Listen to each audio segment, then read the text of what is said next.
السلام عليكم ورحمة الله تعالى وبركاته. مرحبا بكل الناس اللي انضمت لنا والناس اللي هتنضم لنا والناس اللي هتيجي تسمع تسجيل. حبابكم 10 بالعكشرة في برنامجكم مع عزام في حلقة جديدة الليلة يوم 8 أبريل لعام 2025. أنا الليلة بتشرف وبسعد كثير باستضافة الدكتور مبروك مبارك سليم رئيس حزب الأسود الحرة. السلام عليكم يا دكتور.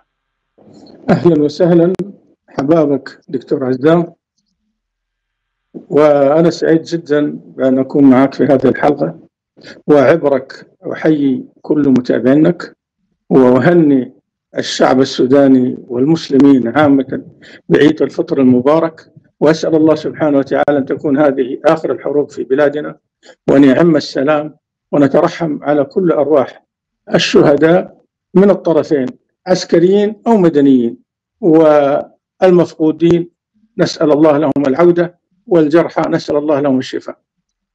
شكرا كثير يا دكتور. احنا دائما بنبدا لقائنا بنسال الضيف معانا منه. لو ممكن تدينا نبذه عن نفسك.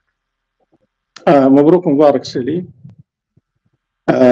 ميلاد كسلة 9/4/1958 في كسلة، في المجلس البلدي ومكتب الإعلام حاليا الآن، بيت جدي العمدة السليم وبيت العمدة نافع بركات كانوا جنب بعض، وهم الآن في مربع 36 أخذوا تعويض خارج المدينة أو في أحياء المدينة الطرفية. درست الابتدائي في ود شريفي والأسطى في كسلة والثانوية في كسلة. جامعة دمشق بكالوريوس تجارة، ليسانس تاريخ القاهرة، ماجستير تاريخ، دكتوراه في التاريخ وعلوم الحضارات من جامعة الفاتح العظيم. شكرا، ما شاء الله يعني سيرة أكاديمية يعني عامرة ما شاء الله. طيب دكتور مبارك هو رئيس لحزب الأسود الحرة. أنا في ناس كثيرة في التعليقات قالت أول مرة نسمع بالحزب ده. حزب الأسود الحرة ده شنو يا دكتور؟ طبعا حزب الأسود الحرة طبعا تكون في 1/1/1999، وكان في وقتها طبعا كان في بعض الظلمات طبعا في تهميش على الرشايدة، وحصلت مصادرات وقتل في الأشخاص وتضييق عليهم، وعلى الأقل كانت هذه أشياء عنصرية وظلم قاهر. طبعا 1/1/99 كونا الأسود الحرة، وقبلها أنا كنت طبعا كنت في الحزب الاتحاد الديمقراطي، كنت قائد قوات الفتح قبلها، كنت مع الحزب الاتحاد الديمقراطي قبلها، كنت نائب في البرلمان من 89 إلى من 86 إلى 89 الانقلاب الأخير اللي أودى بالديمقراطية الثالثة، ثم تحركت طبعا مع المعارضة إلى القاهرة، وكنت عضو الحزب الاتحاد الديمقراطي، عضو الهيئة البرلمانية والمكتب السياسي. ثم تم إعلان العمل العسكري من جانب التجمع الوطني الديمقراطي، ومن ضمن أنا كنت قائد قوة الفتح في تابع الحزب الاتحاد الديمقراطي. و97 حصلت يعني ربما بعض الخلافات في داخل الحزب، ولكن في 99 طبعا شباب الرشايدة كانوا هم عندهم رأي وأنه لازم أنا أرجع للعمل، فكونا حزب الأسود الحرة في 1/1/99. 2005 كونا جبهة الشرق، معنا حليفنا في ذلك الوقت حزب مؤتمر البجا.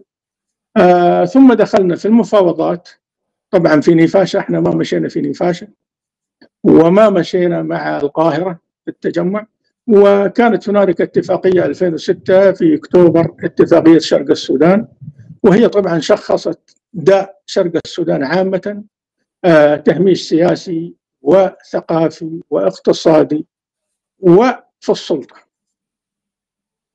وعالجنا هذا الموضوع في داخل اتفاق شرق السودان. طيب انتم في 2006 بعد ذاك في تحالفات مع جبهة مع مؤتمر البجا، خشيتوا في تفاهمات وعملتوا اتفاقية أسمرة، وانت كنت جزء من الحكومة بتاعة الإنقاذ لفترة طويلة، وكنت عملت في أكثر من منصب في وزارتين تقريبا. لا، في 3 وزارات. 3 وزارات في خلال هذه عملت في وزارة النقل، ثم وزارة البيئة والغابات والتنمية العمرانية، وعملت في وزارة الثروة الحيوانية. أيوة، وبعد ذاك كنت برضو رئيس لمجلس إدارة جامعة كسلة لفترة. رئيس جامعة كسلة طبعا، رئيس مجلس إدارة جامعة. أنا داير الدكتور مبروك يحكي لنا عن الفترة دي، لأنه كان في انتقادات كثيرة إنه حزب الأسود الحرة ومعاكم كان مؤتمر البجا، خشيتوا مع المؤتمر الوطني وبقيتوا جزء من الحكومة وما خدمتوا أهلكم، أنتوا بتنادوا بالتهميش وكده، وكان في قروش في صندوق إعمار الشرق، ما أهلنا في شرق السودان ما استفادوا حاجة، وظللتوا لفترة طويلة جدا مع المؤتمر الوطني من غير فائدة.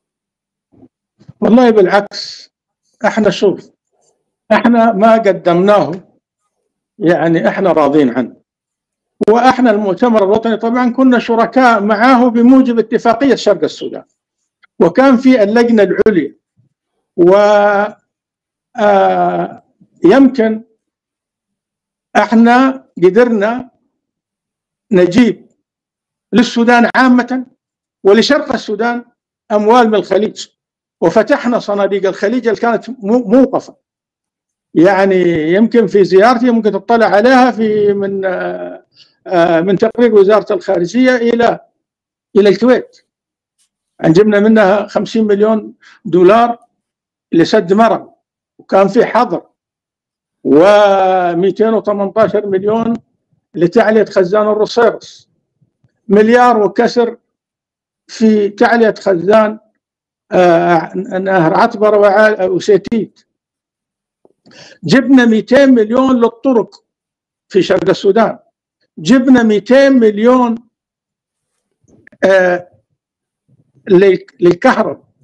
ما في معتمدية في شرق السودان ما فيها كهرباء، يعني افتكر دي بنية تحتية. وكنا احنا، لكن رغم انه احنا في اللجنة العليا كنا ممثلين يعني كجبهة الشرق 3 أشخاص في صندوق إعمار الشرق في مجلس الإدارة، وكانوا ال3 ولاة مؤتمر وطني، ومن اللي يحدد الحاجيات احنا جبنا القروش، لكن لا عندنا تصرف فيها، لأنه القروش دي تخش المالية، ومن المالية تمشي إلى صندوق إعمار الشرق، واحنا ما مديرين لصندوق إعمار الشرق، ولكن احنا راضين عما عملناه. وحتى انا اقول لك المؤتمر الوطني ما كلهم سيئين، للأمانة والتاريخ. يعني فيهم ناس كويسين، ما كلهم سيئين. طيب، لانه انا كان معي هنا يعني قبل كده اسامه سعيد، كان برضو مساعد لموسى محمد احمد، وقال انه من 2009 عرف انه العمل مع المؤتمر الوطني ما منه فائده، لانه في اشكال كثير، وبالذات كان الاشكال الاكبر كان في صندوق اعمار الشرق، وانه ال ال ال ال الاموال الموجوده في صندوق اعمار الشرق الكيزان بيسرقوا منها وما بتمشي لاهلنا في الشرق، وما قدمت حاجه على حسب رؤيته هو. لكن انت الان انا بسمع رؤيه مختلفه، انه انتم قدمتوا وشفتوا، لكن ستيل حتى الان شرق السودان بيعيش في تهميش كبير يا دكتور. والله انا اقول لك انه في تهميش، لكن انا اقول لك يعني هي شنو؟ انت فن الممكن، الحاجات الموجوده الان، انا بتكلم عن حاجات موجوده، لكن انا بعرف انه في كان سوء اداره. يعني القروش جايه بالدولار يصرفوها للمقاولين، وفشلت بعض المشاريع منها في القضارب وفي المدارس ما تعمل. في 50 مليون منحه من امير الكويت جزاه الله خير. وانا حتى في الزياره اللي مشيت 2008 للكويت، امير الكويت الصباح رحمه الله عليه كان يعني لي موقف ايام حرب الخليج، يعني يمكن مع السريع رحمه الله عليه، وطبعا هو قدر هذا الموقف، وحتى قال لي يعني انه احنا ما ممكن، حتى الزياره كانت هم طالبينها، وحتى ابنه امير القصر او امير الديوان هو اللي حضر معنا في اتفاقيه شرق السودان في أسمرة، وقال لي يبلغك الوالد السلام والتحيه ويقول لك لازم تجيهم. وفعلا انا جيت، ولكن كنت احمل همين، هم الوطن وهم الاقليم. وسالني سؤال، يعني اني قال لي انت يا اخي بما انا تمنيت انه السريع الان يكون حي عشان نقدر نعمل حاجه، وهي طبعا حتى في وثيقه، انا طبعا ايام السريع كان سفير وكان عميد السلك الدبلوماسي، وانا طبعا طلعت من الاعتقال من كسله وجيت، فمشيت زرته، وزرته يعني كانت سفارتهم على طريق المطار فيها قدام الجنينه كده، فلقيته العصر في ظل فية واحده من الغرف وقاعد براه، وشكى لي مر الحال وقال لي يا اخي كيف تعملوا فينا كذا، واحنا لنا فضل عليكم، وسكر كنانه دي نحن عندنا فيه نصيب، واحنا صناديقنا كلها عملت في السودان، واحنا عملنا في السودان، حتى منزل الامير صادروه. فقلت له يا سيد السفير، احنا شعب والشعب السوداني معاه، ولكن احنا ما حكومه، والحكومه عندها سياسات وعندها حاجات. فشكى لي من مر الحال ومن التعامل اللي كان، وحتى يعني كان استعطفت حالته وشفت حالته انه يعني رجل وبلد لها فضل علينا، فقمت طلعت شيك على بياض ومضيته وقلت له يا اخي الشيك دي انا رصيدي في البنك 500,000، والله لا حل لك ولا سامحك اذا ما اخذت المبلغ اللي يكفيك. وقلت له كلمه يعني انه والله حتى لو انتهى ما عندي لو نقطها من حلالنا، قال هذه الكلمه يقطها. بعدين هو كتب، هو اديب وكتب ورق. فثاني يوم مشيت جبت بيت كنت عامله لغذافي، بيت شعر خيمه، وعلقت فيها الاعلام الكويتيه، وجبنا نسوان يعمل كسره وبراسه وشاي وقهوه، وبقى يجي خد كرسيه قدام الهناي، حتى ما كان عنده موظفين، ما عنده، فكتب ورقه، كتب رساله، كتب فيها قال الشمس تدلى الى المقيم، واتى الي فلان ادمي وشكيت له حال، وانا فاقد اغلى حبيب، وما لي الا ان اتتبع اخبارها عبر الاثير، وشكيت له الحال ومالت له الاحوال، واعطاني شيء على بياض، وقال لي والله لو انقطع كل ما عندي لو انقطها من حلالنا. قال يا محل هذه الكلمه التي تقال إلا تقال في نجد وفي الكويت نقطها. وقال هذا شخص آدمي. عندما كنت في معية السفراء العرب في كسلة حلت بنا الطائرة في قرية أبو طلحة، ارتجل كلمة وقال أيها السفراء، كان في السفراء العرب وخص بذلك الخليجيين، إننا في السودان لا يعوزنا لا ماء لا ظماء ولا جوع، إن شحذت حفنة من ذرة لكفتني 3 سنوات بما أعطانا إياه الله من مطر ومن أرض صالحة للزراعة، ولكن ما يعوزنا هي البنية التحتية من تعليم وصحة وكهرباء. وارسل الرسالة. وكان في نائب برلماني في أمريكا اتصل بي وقال لي والله يا أخي الليلة بعد 3 يوم أنا رقبتي وصلت السماء. في إيه؟ قال لي أنا السريع كتب رسالة وكذا وكذا. طبعا طيلة فترة في المعارضة أنا ما مشيت لهم ولا جيت، لكن بعد ما عملنا اتفاقية هم طلبوا أني أجي، وكان لهم دور كبير جدا، وتشكر الكويت على ذلك. أن الكويت حتى الأمير جزاه الله خير، يعني أنا يمكن حتى رحمة الله عليه الزبير كان وزير المالية وجاني وقال لي يا أخي يا مبروك، أنا شايف أنه السفارة قالت أنه في اهتمام بزيارتك للكويت، وإحنا عندنا مشكلة ومشكلة وطن، وعندنا السد ونعتبر السد الرد، وعلينا حظر أمريكي، وأنت لازم تتحرك في الموضوع ده. أنا طبعا جاتني الزيارة وهم تبنوا الزيارة كلها، وكان فيها اهتمام كبير جدا جزا الله الكويت خيرا. فأنا مشيت للسيد الرئيس في وقتها كوزير، قلت له أنا مسافر وماشي كبروتوكول نعمل إيه أو نقول إيه. قال لي بلغ تحياتي إلى أمير الكويت. وقلت له والله أنا السيد الوزير الزبير قال لي يا أخي داير كذا كذا، قال لي والله لو أدوكم من موقفنا في حرب الخليج، لو أدوك الطريق من قرورة من طوكر لغاية قرورة يكونوا ما قصروا. فمشيت فبلغت تحيات الرئيس إلى الأمير، وقال لي حتى الوفد هو موجود، قال لي أنت اليوم ضيف الكويت وضيف شعب الكويت وضيف حكومة الكويت. فأنا طلبت من الزبير رحمة الله عليه فني يمشي معايا وأداني حول.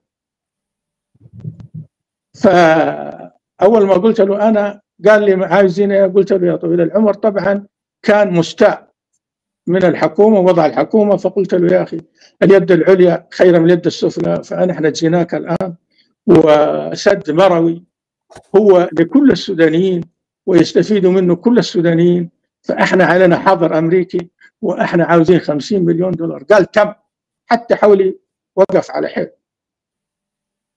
فلوزير المالية قال له تم، وقلت له طيب تعالى خزان الرصيرس، قال تم، فبقى اديك 218 ودي 50. فجزا الله الكويت خيرا، وقلنا له أنا أتيتك بقضيتين، هي قضية وطن وقضية إقليم. قال لي طيب الوطن هاي، وبعدين في بعض حاجات ثانية وعملنا إخاءات وفي حاجات كثيرة حليناها مشاكل، لكن قال لي في الإقليم عندكم إيه؟ عندكم دراسات؟ قلت له احنا خارجين من حرب وانتم شهدتوا على ذلك، والحرب تقضي على الأخضر واليابس، احنا ما عندنا أي شيء، لا كهرباء لا ماء لا.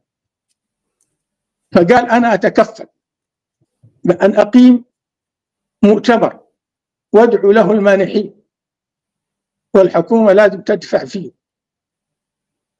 وحتى الدراسات جزاه الله خير تبنى الدراسات وأعطيت لصندوق إعمار الشرق وعملوا الدراسات وجينا، وكان نتاجه 200 مليون في الطرق لشرق السودان، 200 مليون في الكهرباء، 50 مليون هبة في التعليم والصحة، وهي مدارس لم تفتح حتى إلى الآن لأنه دي إدارية وتابعة للولاة، مفروض هم يمشوها.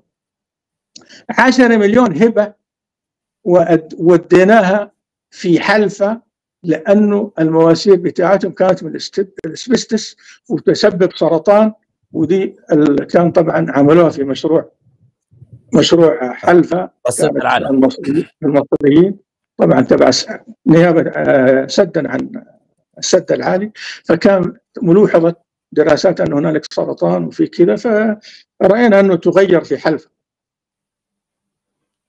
تقريبا ده الحاصل. ايوه. طيب يا دكتور، انتوا قعدتوا مع المؤتمر الوطني لحد وين؟ لحد وقت الثوره ولا طلعت قبل ما تكون لا، انا الثورة؟ طلعت قبل الثوره، وكان لي موقف. حتى انا طبعا اعز الرئيس جدا واعتبره رجل وطني، يعني مهما اختلفت الناس اعتبره انا رجل وطني ورجل صادق، واشهد له بالصدق واشهد له بالامانه واشهد له بانه انسان وطني. وانا بعلم البشير الرئيس البشير، فخامه الرئيس البشير، انا اشهد له بذلك واعزه، ورجل يعني وطني ما في اثنين ثلاثه. لكن يا دكتور مبروك، البشير ده ما هو دمر السودان وهو الخل الحراميه معلش جزء كبير من. طيب معلش، الرئيس انا اقول لك حاجه واحده، ما من رئيس وما من امير وما من رسول الا له بطانتان، بطانه يحضه على الخير وبطانه يحضه على الشر. انا يمكن كنت في الملف، حتى خشيت في الملف العربي ده وعارف الحاصل، والبشير تخلى عن وضعه دي، ومفروض ان يقول خطاب في المجلس الوطني وما ينزل في 2020. وانا مسجل كلام له كنت اناشد وانا في القاهره، انا قدمت استقالتي في 2018 وقلت له، وكان مسجل كلامي ده حتى انه الصحفي نشره. انا كنت لانه الرئيس انا عزه، وقلت له الوضع انتهى واحسن تسلم الموضوع ده وكان في استشارات كثيره له انه الوضع ده ما حيمشي، والوضع ده اصلا كان 3 ملفات: موضوع الاخوان المسلمين، وموضوع ايران، وموضوع السد العالي. 3 ملفات دي لازم تعالج في السودان. السد العالي ولا سد النهضه؟ في الموضوع السد العالي ولا سد النهضه؟ سد النهضه. ايوه اوكي، سد النهضه. لانه انا كان معايا هنا باشمهندس ابراهيم المرغني، وقال واحده من الاشكاليات الصوت مسموع، ما في مشكله يا دكتور. انا كان معي هنا باشمهندس، سامعني الان؟ سامع. كان معايا باشمهندس ابراهيم المرغني، وقال واحده من السبب الرئيسي لسقوط البشير هو تخلي العرب عنه، لانه هو لم يلتزم بالتزاماته،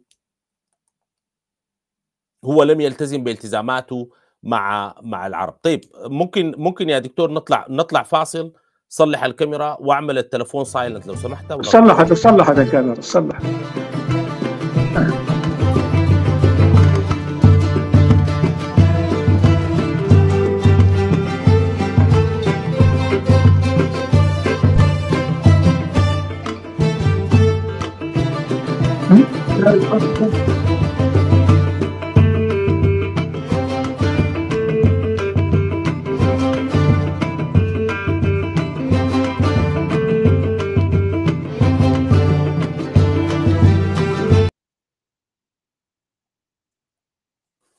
طيب نعتذر يا جماعه للاشكال الفني البسيط ده، ونرجع الان مع دكتور مبروك.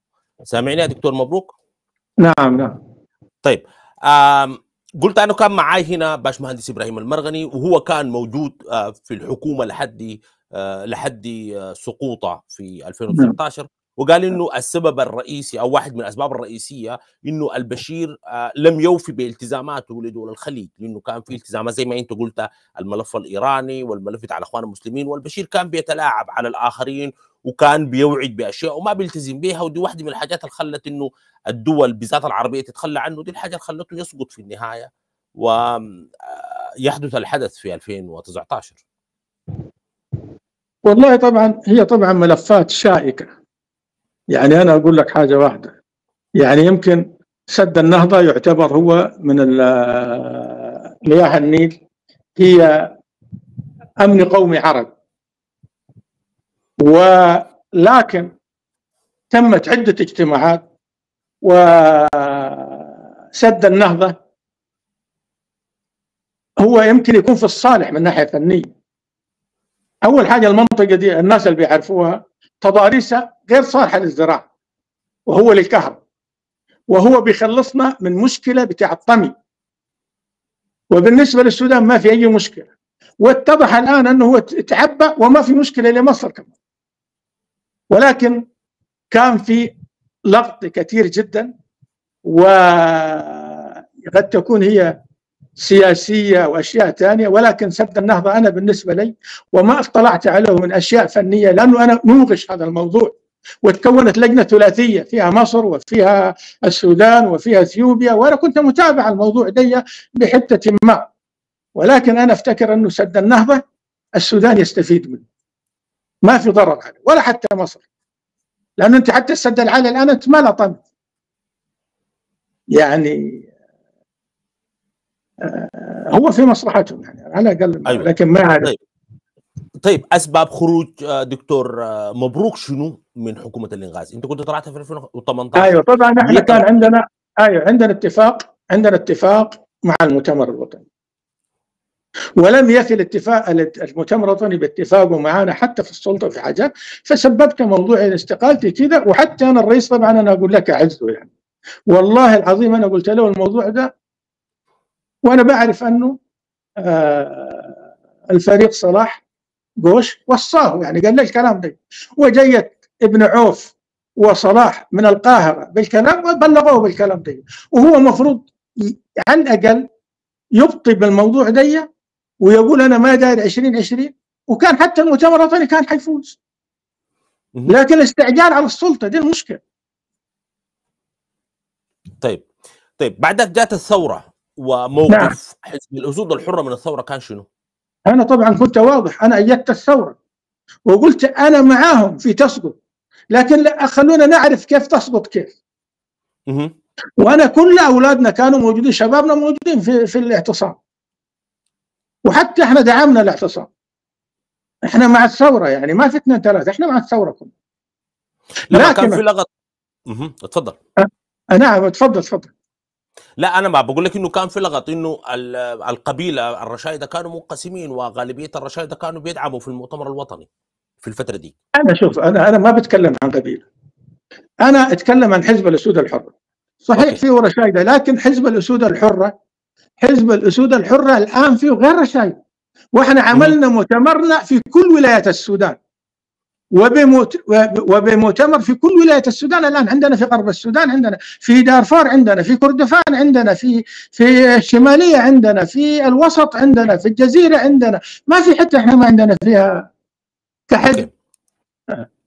طيب انت كحزب وكنت جناح وكنت حركة مسلحة، بعد اتفاق السلام في 2006 كان عندك قوات اندمجت في قوات الجيش، حصل شنو للقوات دي بعد ما انت طلعت من الاتفاق في 2018؟ هل واصلت القوات دي مع الجيش ولا هل طلعت معاه؟ طبعا الناس اللي خشوا الجيش في الجيش، والناس اللي في الدعم. انا انسان سياسي، مالي، انا ضد الحرب. انا اول ما قامت الحرب، ولا ما سؤالك ايام الحرب ولا؟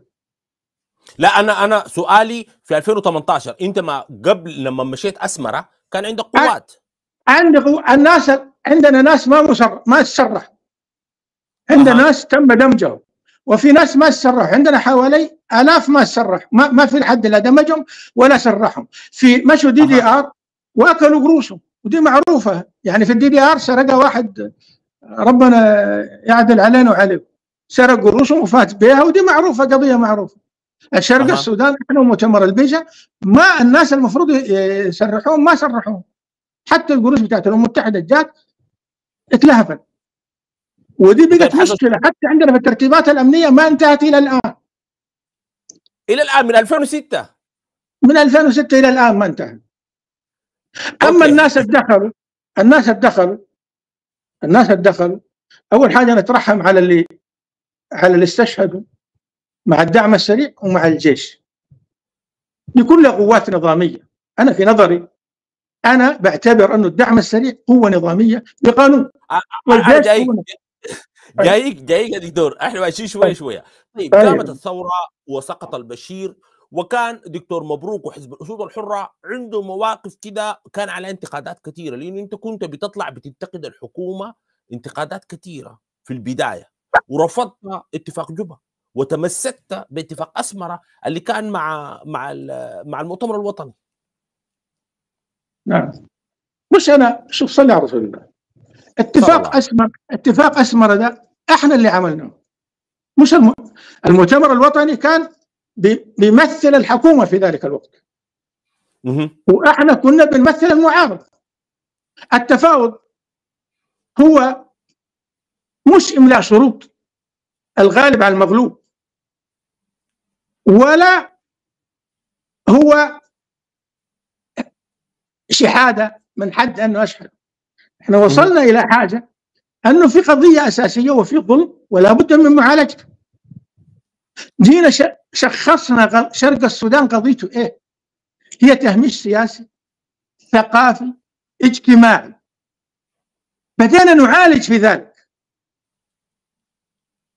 صحيح الطرف الآخر حتى بعد ما عملوا معانا هم بيعتبروا أنه إحنا جسم غريب، وأولاد الإقليم اللي مفروض هم يساعدونا عشان نبقى، هم بيقوا يشوفوا أنه دي على الأقل جدادة الوادي جات شالت جدادة البيت. فدي مشكلة كانت يعني، فدي مشكلة صراع السلطة. أيوة لكن أنا هنا عندي سؤال يا دكتور، كيف تقول أنتم مهمشين ثقافيا؟ أنتم العروبة، والعروبة دي هي مهمش الباقين، كيف أنتم يعني تقول إنه نحن مهمشين؟ لا شوف صلي على رسول الله صلى الله عليه وسلم. يمكن احنا يعني بأي ناحية، الشرق عامة ولا احنا؟ أنت بتتكلم عن الشرق عامة. الشرق عامة، صلي على رسول الله. احنا عندنا، شوف احنا عايشين في كارثة في شرق السودان.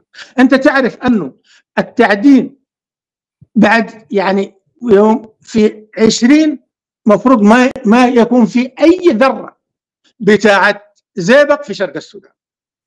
تعرف انه بعد كم سنة حيولدوا في اطفال حينقرضوا الناس في شرق السودان، حيولدوا بدون راس بدون يد بدون رجول، من الكارثة البيئية اللي عايشين فيها الآن. والهلع الموجود وعدم مخافة الله في المواطن في الكارثة البيئية الموجودة. والآن أنا بقول لك حاجة واحدة، حتى الآن النيل بقى ملوث.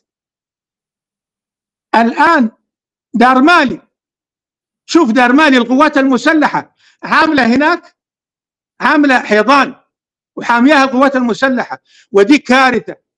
المويه اللي فيها من الثناية تجي تخش على النيل حيشربوها الناس، ودي مشكلة كبيرة جدا. والأمراض الموجودة في السرطانات الموجودة اللي بيتكلموا يقولوا عنها دي براميل دفنوها فلان وفلان، ده ما صحيح، ده من الكوارث البيئية بتاعت التعدين الحاصل.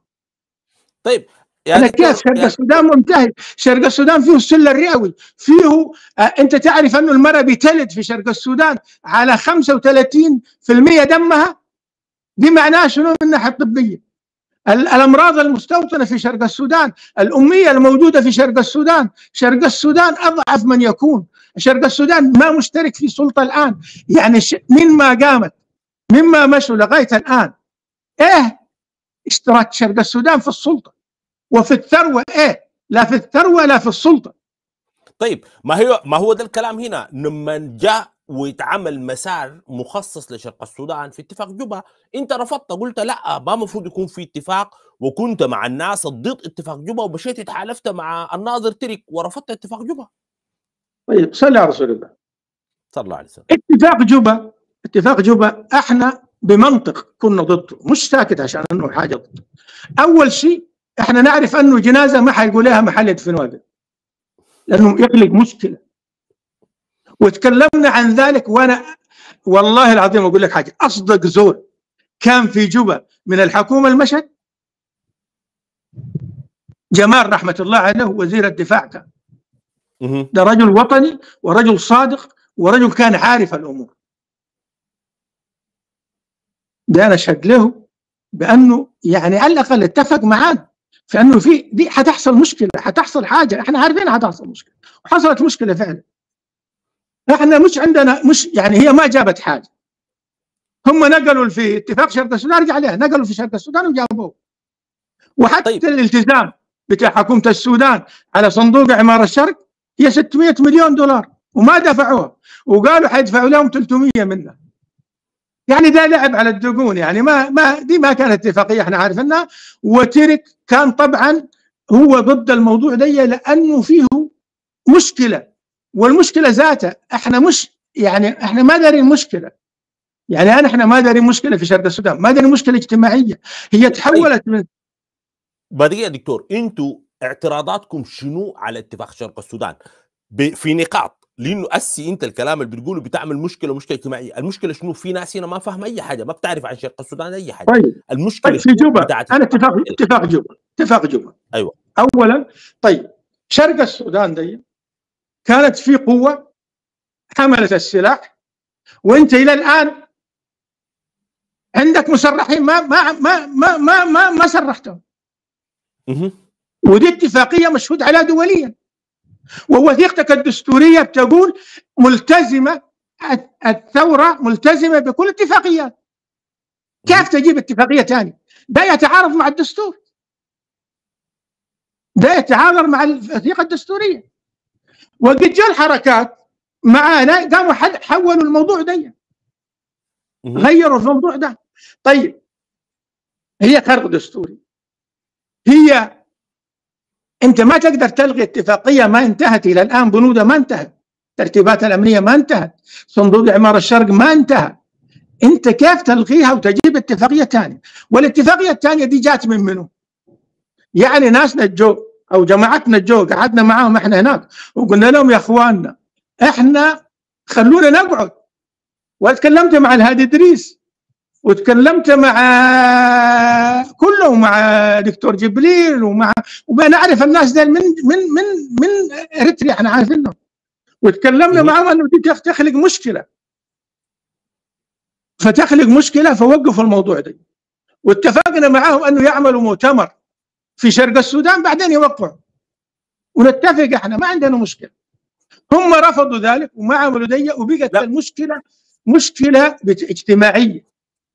لكن وحصل ما حصل فيها. ما هم عملوا لكم مؤتمر في الخرطوم في قاعة الصداقة، وبعد ده كله الناس انتوا رفضتوا اتفاقية الشرق وقسمتوا شرق السودان وعملتوا مشكلة. ما في اجتماع، ما في اي مؤتمر لنا في شرق الخرطوم ولا في حاجه، ولا حضرنا اجتماع. احنا بنفسنا مشينا هناك لجوبا عشان نوريهم الحاصل. وريهم. انا ما اقول لك حاجه واحده، انت دي اتفاقيه حتخلق مشكله بالنسبه لي مع مسرحين، حيرجعوا ثاني حيحاربوا، ولو ما حاربوا حيبقوا يمكن يقطع طرق. انت كيف ما حليت مشكله موجوده تجيب مشكله ثانيه وتقول انا الغي دي وانت ما تميت اللي فيها؟ طيب في دستورك تقول انا ملتزم بالاتفاقيه، ما مشكله دي. ايوه، انت ما طلبت انه في اتفاق الشرق ذاته يؤكد على مطالب وحقوق المسرحين ويؤكد على مطالب وحقوق اتفاق الشرق، وبعد ذاك تمشوا قدام وتسموه مسار الشرق وتاخذوا معكم اتفاقيه جوبا؟ لا قالوا تلغى. لا الحركات وقد اتفقوا هناك قالوا تلغى، تلك انتهت. قال وده منو اللي قال يلغى ده؟ مين هذا اللي قال تلغى؟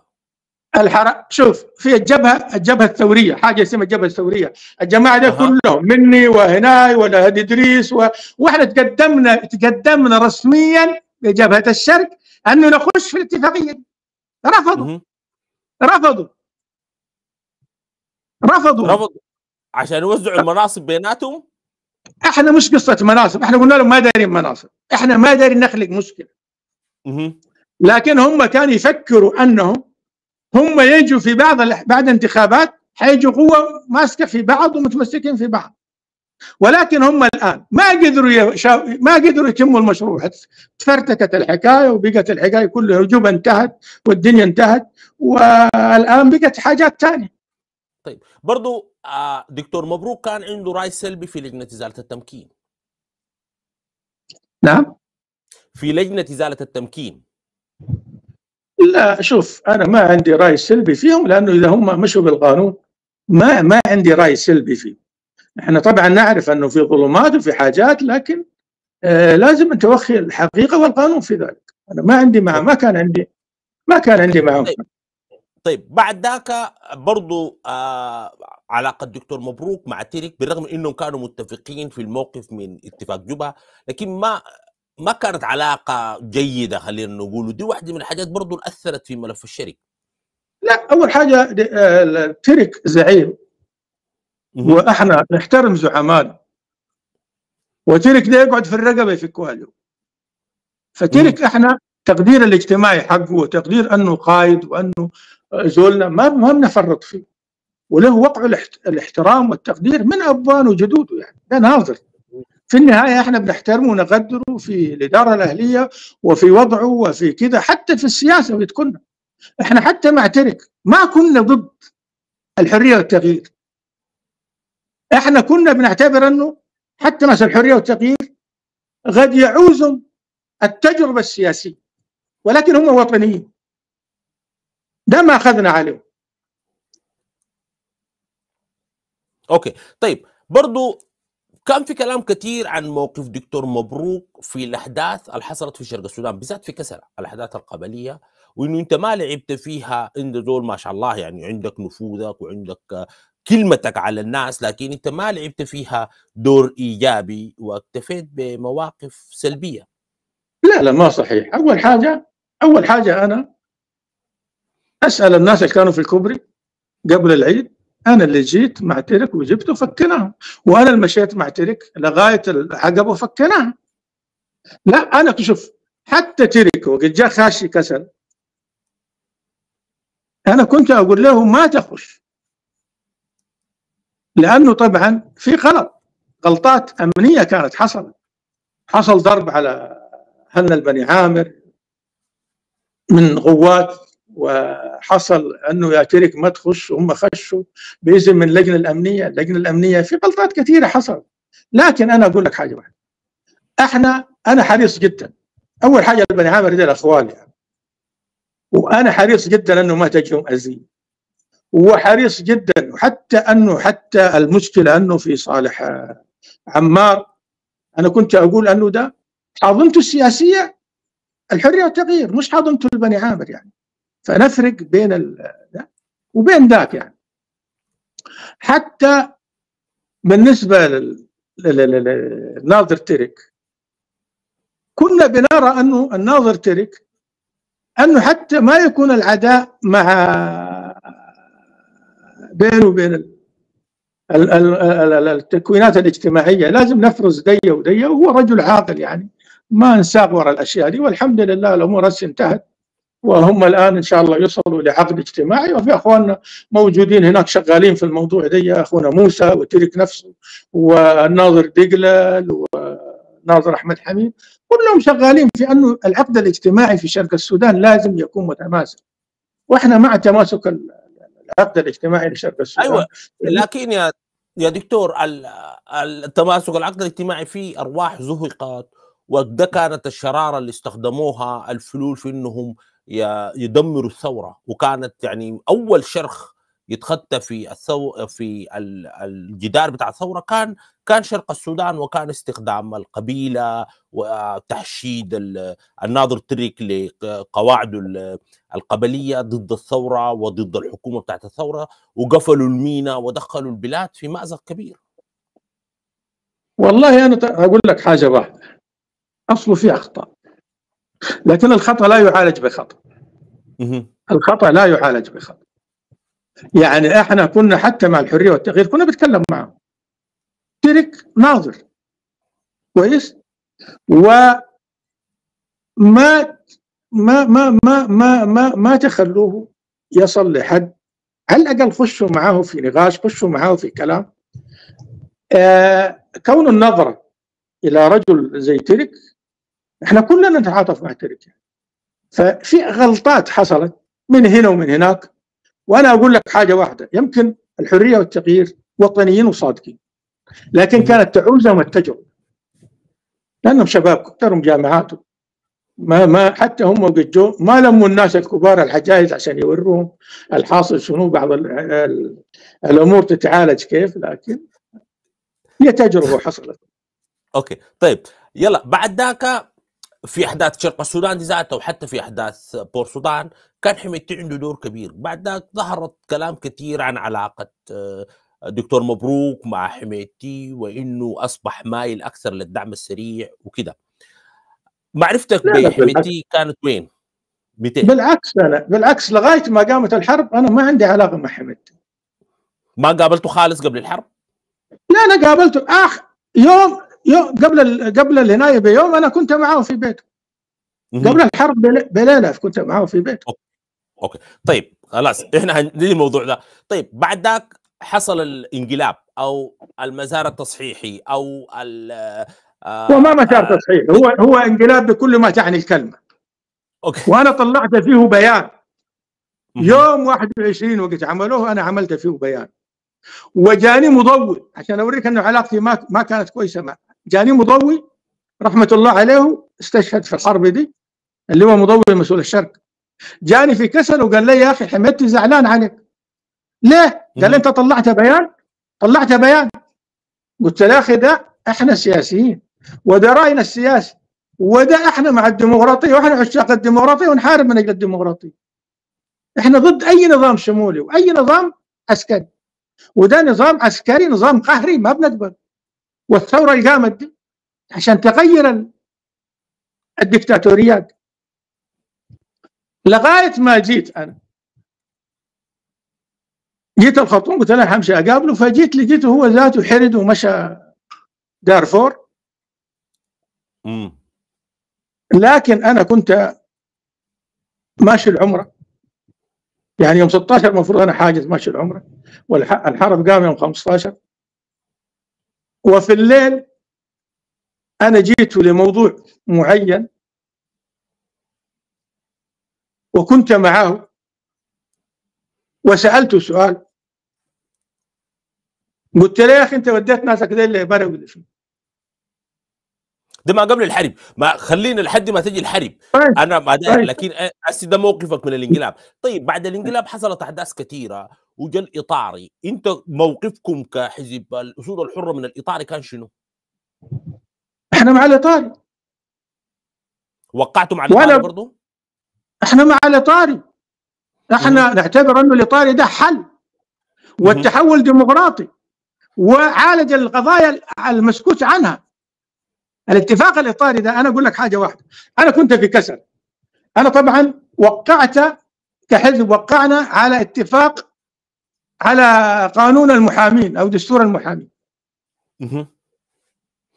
وجينا حضرنا اللجان بتاعت الاتفاق الاطاري عن الشرق، كان عملوا حاجات عن الشرق. فجانا دكتور الجزولي ومعاه واحد من انصار السنه ومعاه واحد من الصوفيين ومعاه موسى هلال ومعاه ناظر الجمهوريه ربنا يرحمه جو في كسل. وكان يقول الاطاري مقطوع، الطاري لو قام احنا كلنا عساكر وحندك الناس دين ونقتله. طبعا انا تعزمت عند ترك وكنت موجود ما تكلمت، كنت مع ديجلن موجود، عند احمد حميد الناظر احمد حميد موجود، عند امير الهوسه كنت موجود، ما تكلمت. قام سالني الجزولي قال لي يا اخي انت ليه ما تتكلم؟ قلت له انا مدعو عشاء وغدا ما مدعو كلام. وانا الكلام ده اخاف انه اتكلم وتزعل انت، احسن نتقابل. قال احنا نجيك في بيتك. قلت لهم حباب جوني في بيتي في كسل.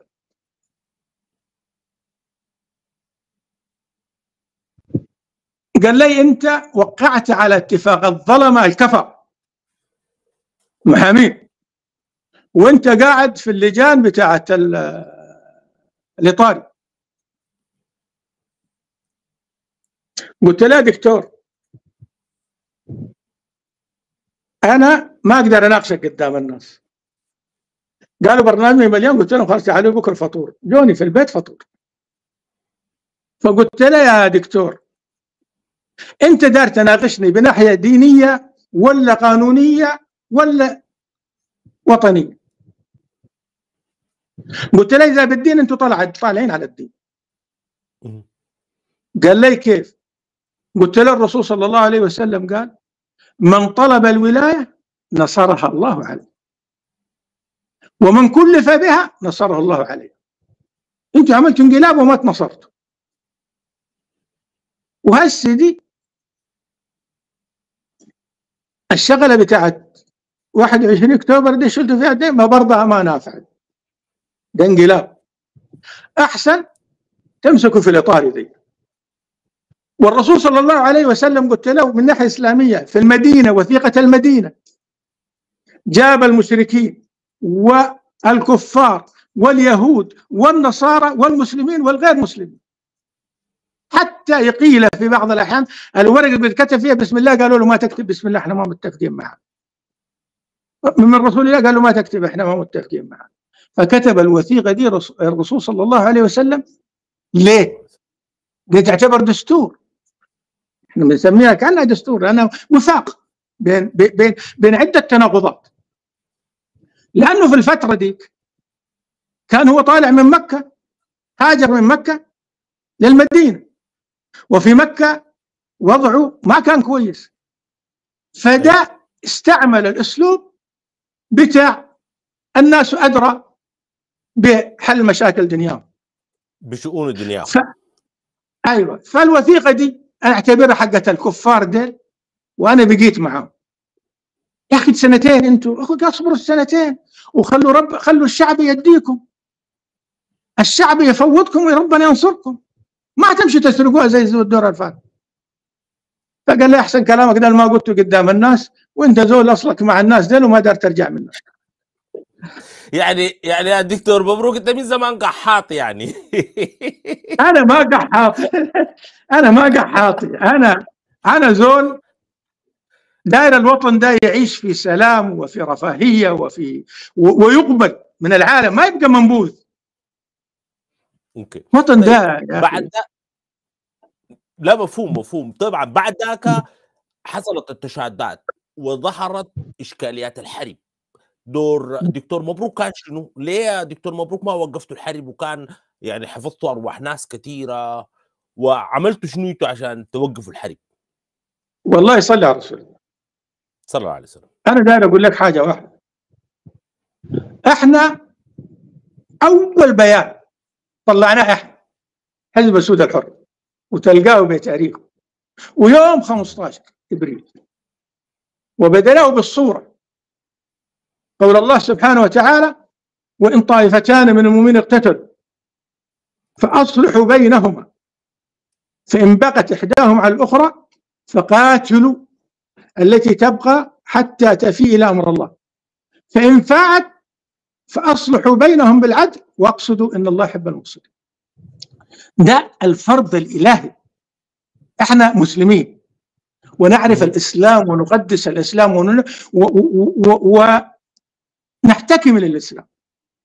عشان كده بدينا بالصلح وبدينا أنا سألت بالمناسبة، أنت هسه دي الحرب، أنا ليل أقول لك أنا كنت ماشي العمرة يوم 16 أولادي من بورسودان طلعوا وأنا كنت لاحقهم يوم 16 حاجز من الخرطوم يوم 16. يوم 15 في الليل أنا كنت معزوم عشاء عند حمد، وكان معايا اللواء رحمة الله عليه مضوء. يمكن قعدت لغاية الساعة 1. انت قصدك يوم 14 بالليل، ما يوم، لانه الحرب قامت يوم 14 في الليل، يوم 14 في الليل. ايوه. وانا سالت حمدتي شايف الجو مكهرب، انا قلت له يا اخي انت وديت ناسك لمروي ليش؟ قال لي انا عندي تسجيلات صوتيه انه مصر حتعمل انقلاب وبطيران ومع ضباط في الجيش السوداني، واخذت التسجيلات دي للفريق البرهان وكلمته بيان وقال لي حرك ناس، وحركت ناس وقفهم في ام الطيور، وقفهم كباش، فاتصلت عليه فكهم خلوهم يمشوا. قالوا ما عندهم مكان هنا، قال اشتريت 20 فدان وقعدتهم فيه بعيد من حتى عشان ما يقولوا انت جيت على العساكر. قال كلها احنا دايرين نراقب ما يجي طيران، لو جاء طيران حنضرب. ولا حسب الكلام هو قال انه في مصريين، وقلت انا ذاتي كنت مقتنع انه ما في مصريين. لكن بعد الحرب ظهر انه ظهر انه في مصريين. لكن يا دكتور كلام حميدتي ده، اتفضل. ما انا الكلام ده قبل الحرب. ايوه الكلام ده مش بعد الحرب، قبل الحرب. انا حتى اوريك حاجه واحده، حتى حميدتي لو بقى زول انا بعرف الحرب وقصت حرب وبعرف حرب، زول دار يعمل عمليه ما حيكون بالهدوء الزيديه ويقعد لغايه الساعه 1 يتونس وما عارف الحاصل. وطلعت انا مضوي يعني ده مضوي ما من، ولغايه ما وديته بيته، هو سكن في بيت صلاح قوش. وحلف علي الدنيا رمضان شربنا جبن لغايه الساعه 2 3. انا طلعت 3 مشيت صليت ومشيت بيتي، مشيت رقدت في بيتي. الصباح اصبحت الدنيا قايمه. باقي لك ناس ديل عندهم نيه كان ممكن يكون حالهم كيف. لكن انا عشان حاجه واحده بغض النظر، انا اقول لك حاجه واحده بغض النظر. شوف احنا ده قول الله سبحانه وتعالى، احنا سعينا انه نصلح الناس، وسعينا مع الناس التانيين الخاشين اكثر منا باتصالات بحاجات، لكن لقينا السيف سبق العدل. واحنا عارفين كم الافطارات الاخيره في رمضان كان بتدعو لحرب، انه اذا قام الاتفاق الاطاري حيولعوا نار. واللواء انس ربنا يفك اسره قال الاتفاق الاطاري مقطوع الطاري، ارجل مننا في البلد دي ما في، راجل زينا ارجل مننا ما في، واقوى مننا ما في، واحسن مننا ما في، ما في زول يحكم غيرنا احنا. دي طيب. يعني دي ده ما معروف كيف ده.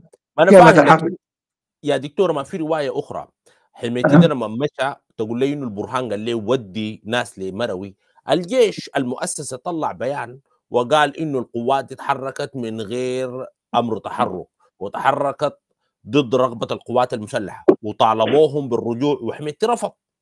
ما هذا برضه بوريك انه حميدتي كان برضه مصر على انه يصعد الامور، وانه كان ممكن الحركه بتاعت انه كان بيتعشى معاك دي تمويه ساي عشان ما يتكشف. لا انا اعمل ليش يا اخي؟ انا اقول لك حاجه واحده، احنا البلد دي ما عايشين فيها. انا والله لرتبه كبيره وكلمني من الجيش، احنا في الترتيبات لما كنا قال احنا دخلنا حميدتي في حفره وحنضربه في 24 ساعه، وقسم بالله يمكن يسمع فيا. قلت له يا اخي شوف، في سلاح الهندسه انت عسكري بتعرف، يقول لك اول غلطه اخر غلطه. حميدتي ده زي القنبله، فكيت التامين دي فك، بعد كده يا يحرقك يا يحرقكم يا اخي، امسكوا فيه كده لغايه ما تمروا البلد، ما تغلطوا غلطه زي دي. وقسما بالله انا عندي معلومات الخاصه انه هم من الجيش ذاته انه حيضربوا حميدتي. يعني انت كنت عارف؟ انا عارف، ومش هم ذاته قالوا الكلام ده، هم ذاته قالوا الكلام ده، هم ذاته قالوا الكلام ده، وقالوا حميدتي في حفره، واحنا في المعاقيل بيجاي حاشرينه وبيجاي حاشرينه وبيجاي حاشرينه، وقالوا ده زول ما بيعرف عسكريه، زول ساكت، زول ميليشيا ما بيعرف عسكريه، طلع هو درسهم العسكريه. طيب وقامت الحرب يا دكتور، بعد ذاك انتم موقفكم كان شنو بعد الحرب كحزب اسود حره؟ احنا شوف، احنا كاسود حره احنا موقفنا السياسي. احنا موقفنا السياسي، احنا ضد الحرب، وقلنا الحرب دي من اول يوم، الحرب دي الحرب دي ابشع حال، والما جرب الحرب ما بيعرف. الحرب دي دمار. ما هي النتائج الان من هذه الحرب؟ شوف الناس مشردة، الناس اتقتلت. انا الجيش، انا اقول لك حاجه واحده، أنا ما ضد الجيش، أنا مع الجيش، وأنا يمكن دعمت الجيش في أصعب أوقاته، وأنا أتحدى زول دعم الجيش زي ما دعمته أنا كنت نائب في البرلمان 88 كان الرئيس السيد أحمد المرني رحمة الله عليه، وكان في كابويتا الجيش السوداني محاصر، وكان بالإنزال يقع عند المتمردين ويشيلوا. فأنا رحت مع السيد أحمد، أخذني ودينا وشان السيد كرار كلم، وأنا عندي بكرة وقعود بتاعت هجن في الأمارات. كان معانا سيد أحمد الحسين رحمة الله عليه وزير خارجية. فمشينا احنا في الطيارة، ناداني السيد أحمد وقال لي يا مبروك الوطن ولا الولد؟ قلت له الوطن. قال لي الوطن الليلة داير، عندك بكرة وقعود دايرين نشيلها هدية للشيخ زايد، لأنه كدولة مفروض نجيب هدية وما عندنا وما جبنا حال. قلت له والله تفداك يا رئيس. قال لي لا، حقا احنا بندفع، يدفعوا لك أحمد الرفاعي دي. كان معنا الياور بتاع الجيش ذاته قاعد، كان يسمعني هسه بيقول لك الكلام ده، وفي كرار الله يرحمه موجود، وفي ناس كثيرة كانت موجودة. مشينا، تم استقبال الوفد في الليل، احنا مشينا الوثبة وسلمنا البكرة والقعود للشيخ زايد، وعمل لين تيم وحط من التيم ده كان ب1,700,000 ريال مسومات الواحد. علي بالقسم ولا إله إلا الله قرش أنا ما شفته منه، لكن الوطن يستاهل، عشان ما في حد يزاود علينا في الجيش. الجيش احنا بنقدره. انا اولادي، انا عشان اقول لك حاجه واحده، اولادي الان، اولادي انا، النقيب عماد اللي استشهد امس في القصر ده ولدي، وانا دخلته الكليه، اسود حره.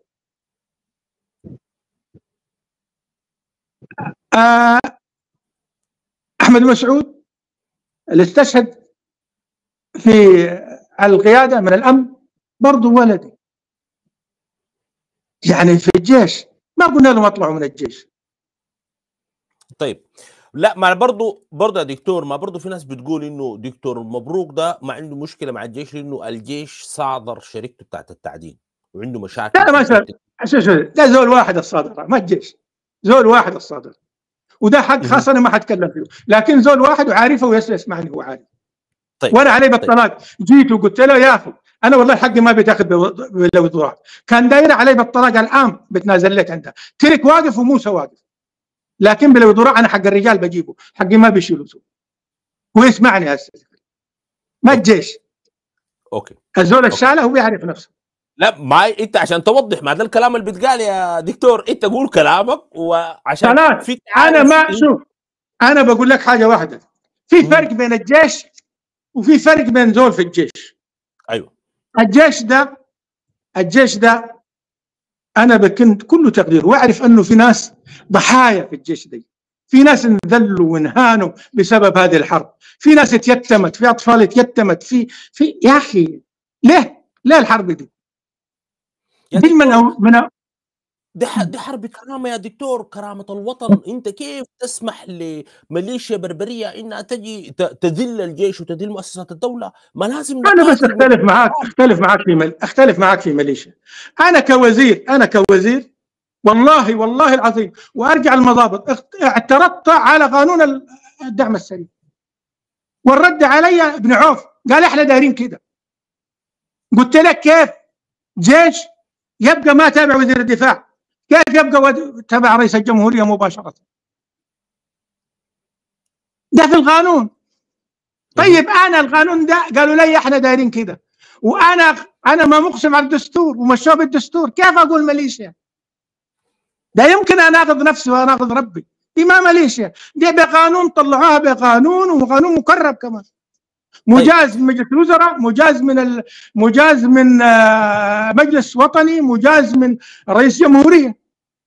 ما ميليشيا.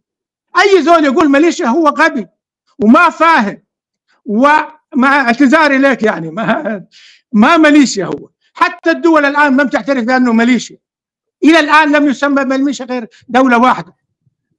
طيب يا دكتور، خلينا نرجع شوية للقبيلة، لأنه برضو القبيلة مهمة في العلاقات الاجتماعية.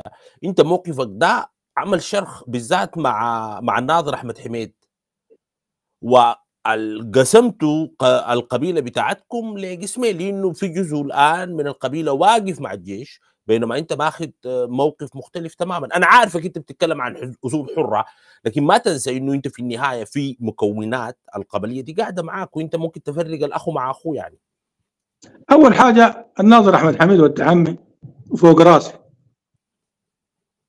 وما بيني وبينه خلاف. وحتى أنا أقول لك حاجة واحدة، علي بالطلاق أنا أقول كذا، الرشايدة كلهم معي،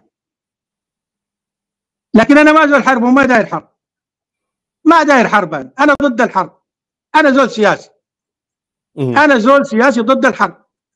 وحتى إحنا وقت مشيت أنا تأسيس كسياسي أنا مشيت. لا تأسيس جاينك تأسيس لكن أقول لك حاجة واحدة، لكن الرشايدة الموجودين في الدعم السريع أنا بعتبرهم هم في قوة نظامية موجودين زيهم زي في الجيش. أوكي. يعني أنا هسه أنا ما مقتنع بالنار. أنا ما داير أبقى مع الجيش ولا مع الدعم، لأن أولادي في الدعم وأولادي في الجيش. وأنا دا يموت بجاي، ده شهيد بجاي، وده شهيد بيقولوا شهيد بجاي وشهيد بجاي، وإحنا اللي بننجرح. وأنا عارف كثير من السودانيين ينجرحوا الآن بهذه الحالة، وإحنا نعتبر أنه ما في مبرر لهذه الحرب، ما في مبرر. طيب يا دكتور، بعد الحرب قامت وانتوا قلتوا لا للحرب، بعد ذاك مشيتوا عملتوا تقدم صح؟ نعم. كنتوا جزء في تقدم، وتقدم نعم. يا مشيتوا وحاولتوا، ما في النهايه فشلتوا، ما قدرتوا توقفوا الحرب. انا ما فشلنا. صلي ما فشلنا. احنا في تقدم عملنا وثيقه لايقاف الحرب، وقلنا نعرض هذه الوثيقه على كل الطرفين المتحاربين، ومن يوافق عليها هو اللي عاوز السلام، والما يوافق عليها هو ما داير سلام. المفروض احنا بعد في عنده بيجينا ناقشنا الموضوع ده يا اخواننا، لنا سنه وزياده. لا ما لكن دقيقه دكتور، دقيقه قباله انتم مشيتوا وقعتوا مع حميتي في اديس ابابا، مشيتوا تحالفتوا مع الدعم السوري. لا مش وقعنا مع اديس ابابا، مش وقعنا مع اديس ابابا، لا ما يا استاذ يا دكتور، احنا مش وقعنا معه، احنا عرضنا وثيقه للطرفين المتنازعين، واحد وافق يوقع عليها ووافق على السلام، وواحد ابى. الابى ده احنا بالقران بالايه اللي قلت لك المفروض يتحارب. الابى بقول الله سبحانه وتعالى، انا قرأت لك ايه. ايوه شوف، انت زول داير سلام وزول ما داير سلام.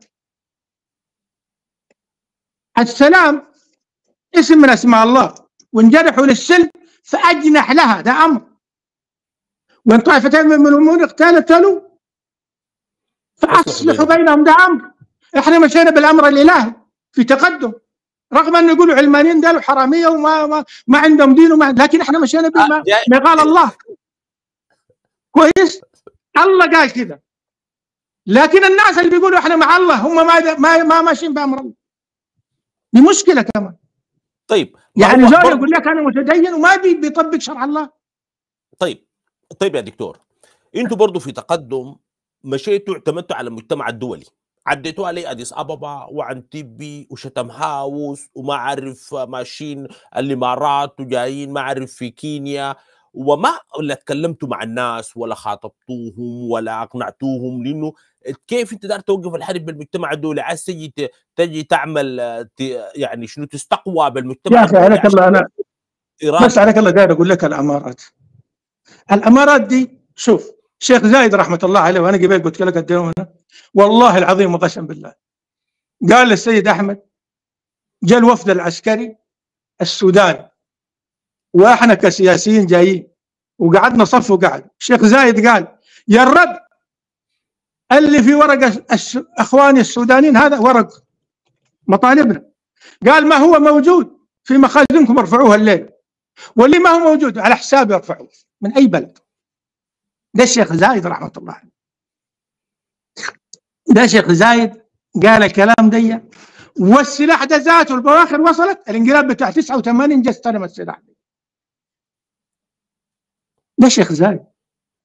الشيخ زايد طبعا، وحتى الامارات ما قدمته للسودان والله العظيم وقسم بالله كثير جدا. وليه هم طبعا انا بعرف هم ليه ضد الامارات، لانه الامارات ضد الاخوان المسلمين. دي المشكله. الامارات جابت جندي حاربت، السلاح على قفا من يشيل، انت دار سلاح انا بجيك في اي بلد، السلاح ده بيبيعه في اي حته. بعدين انا اقول لك حاجه واحده، انت ما تغش الناس وتديهم بثقافه بتاعت جر، يعني تجر الناس وراك بكذب. كذب دي. الامارات عندها شو عملت؟ شو من جندي جاب الامارات حارب؟ لا طيب ايران ما قاعد تدي سلاح، تركيا ادت سلاح. الامارات يا دكتور فاتحه جسر جوي في مطار مجرس وتدعم في الدعم السريع، وحتى جابوا اكلات. يا اخي انا لو اقول لك اثبت لي الكلام ده ما بتثبت، لو اقول لك اثبت لي الكلام ده ما تقدر تثبته. ده كلام بتاع يا اخي ما موجود، ما موجود. من قال لك ده الامارات؟ نحن يعني حمدتي ما عنده قروش؟ حمدتي ده عنده جبال بتاع الذهب. حمدتي ده بس انا بعرف عنده 12 انا بعرف عنده 12 طن بتاع الذهب. بيجيب بقى سلاح؟ ما بيجيب سلاح، يجيب سلاح. وجابه من وين حمدتي ده يا دكتور؟ جابه من وين 12 طن بتاع الذهب؟ جابه من وين؟ جابه من وين؟ جابه من جبل عامر، جابه من جبل عامر. طيب القوات المسلحه عندها 82% من مال الشعب السوداني، وين قروشه؟ وين قروشه؟ هو راجل شاطر وجاب ذهب لكن ديك توزعت على افراد. اقول لك زادنا دي اكبر شركه فيها اكثر قروش خسرانه، ترع ما شغاله. يا اخي اداره سيئه، كل شيء سيء في القوات المسلحه. هو عنده استطاعه واداره وجاب مال وشركات، ما زي هم عملوا شركات، هم اللي عملوا الشركات دي. مين اللي عملها؟ ما هي قوات عملوا لها شركات زي ما عملوا ده شركات. لكن دي شركات ناجحه وشركات اشتغلت وشركات عندها قروش. لكن دي لك ما عندهم قروش، ذاك موزعه. لكن ما برضه خالتك ود عمتي ود عمتك. لكن ما برضه يا دكتور انتم مشيتوا للامم المتحده، وجات روسيا طلعت حق النقد، مشيتوا دايرين ماشيين مع اثيوبيا. يا اخي روسيا دي اول حاجه صلي على رسول الله، روسيا دي كان فيها فائده، كان فائده غزافي وكان فائده البشير الله يطرحه بالخير. ومشى قال لك اديني حمايه ضد، وطلب منها الحمايه وجابوا صوت. ما حمته يا اخي، ما بتحمي. روسيا دي ساكت ما بتعمل حاجه. طيب يا دكتور، يا اخي كيف يعني دكتور مبروك المناضل الزول اللي عنده سنين من النضال يمشي يتحالف مع يعني انت قلت بترفض كلمه ميليشيا، لكن ده الكلام انه دي ميليشيا تكونت في دارفور، انتهكت وقتلت وحرقت القرى وشردت الناس، والان انت شفت الحصل في الخرطوم وفي الجزيره وكيف اهلنا ديل ما اهلك يا دكتور تمشي بعد ذاك تمشي تتحالف معاهم في نيروبي. يا اخي انا ما تحالفت معه. اول حاجه تحالف احنا ناس. انت اول حاجه اوريك حاجه واحده. اول حاجه انت اول حاجه صلى رد، اول حاجه الدعم السريع دي اول حاجه هو قوه نظاميه. انا اقول لك حاجه واحده، انا لا اخون الله سبحانه وتعالى. انا زول وزير كنت وجابوا عرضوا لنا اعترضنا عليه ومشاه وبقى قانون. ده ما بتقدر، ما اقدر ولا في حد يقنعني انه دي ميليشيا هم جابوها، هم سووها وبقت جيش.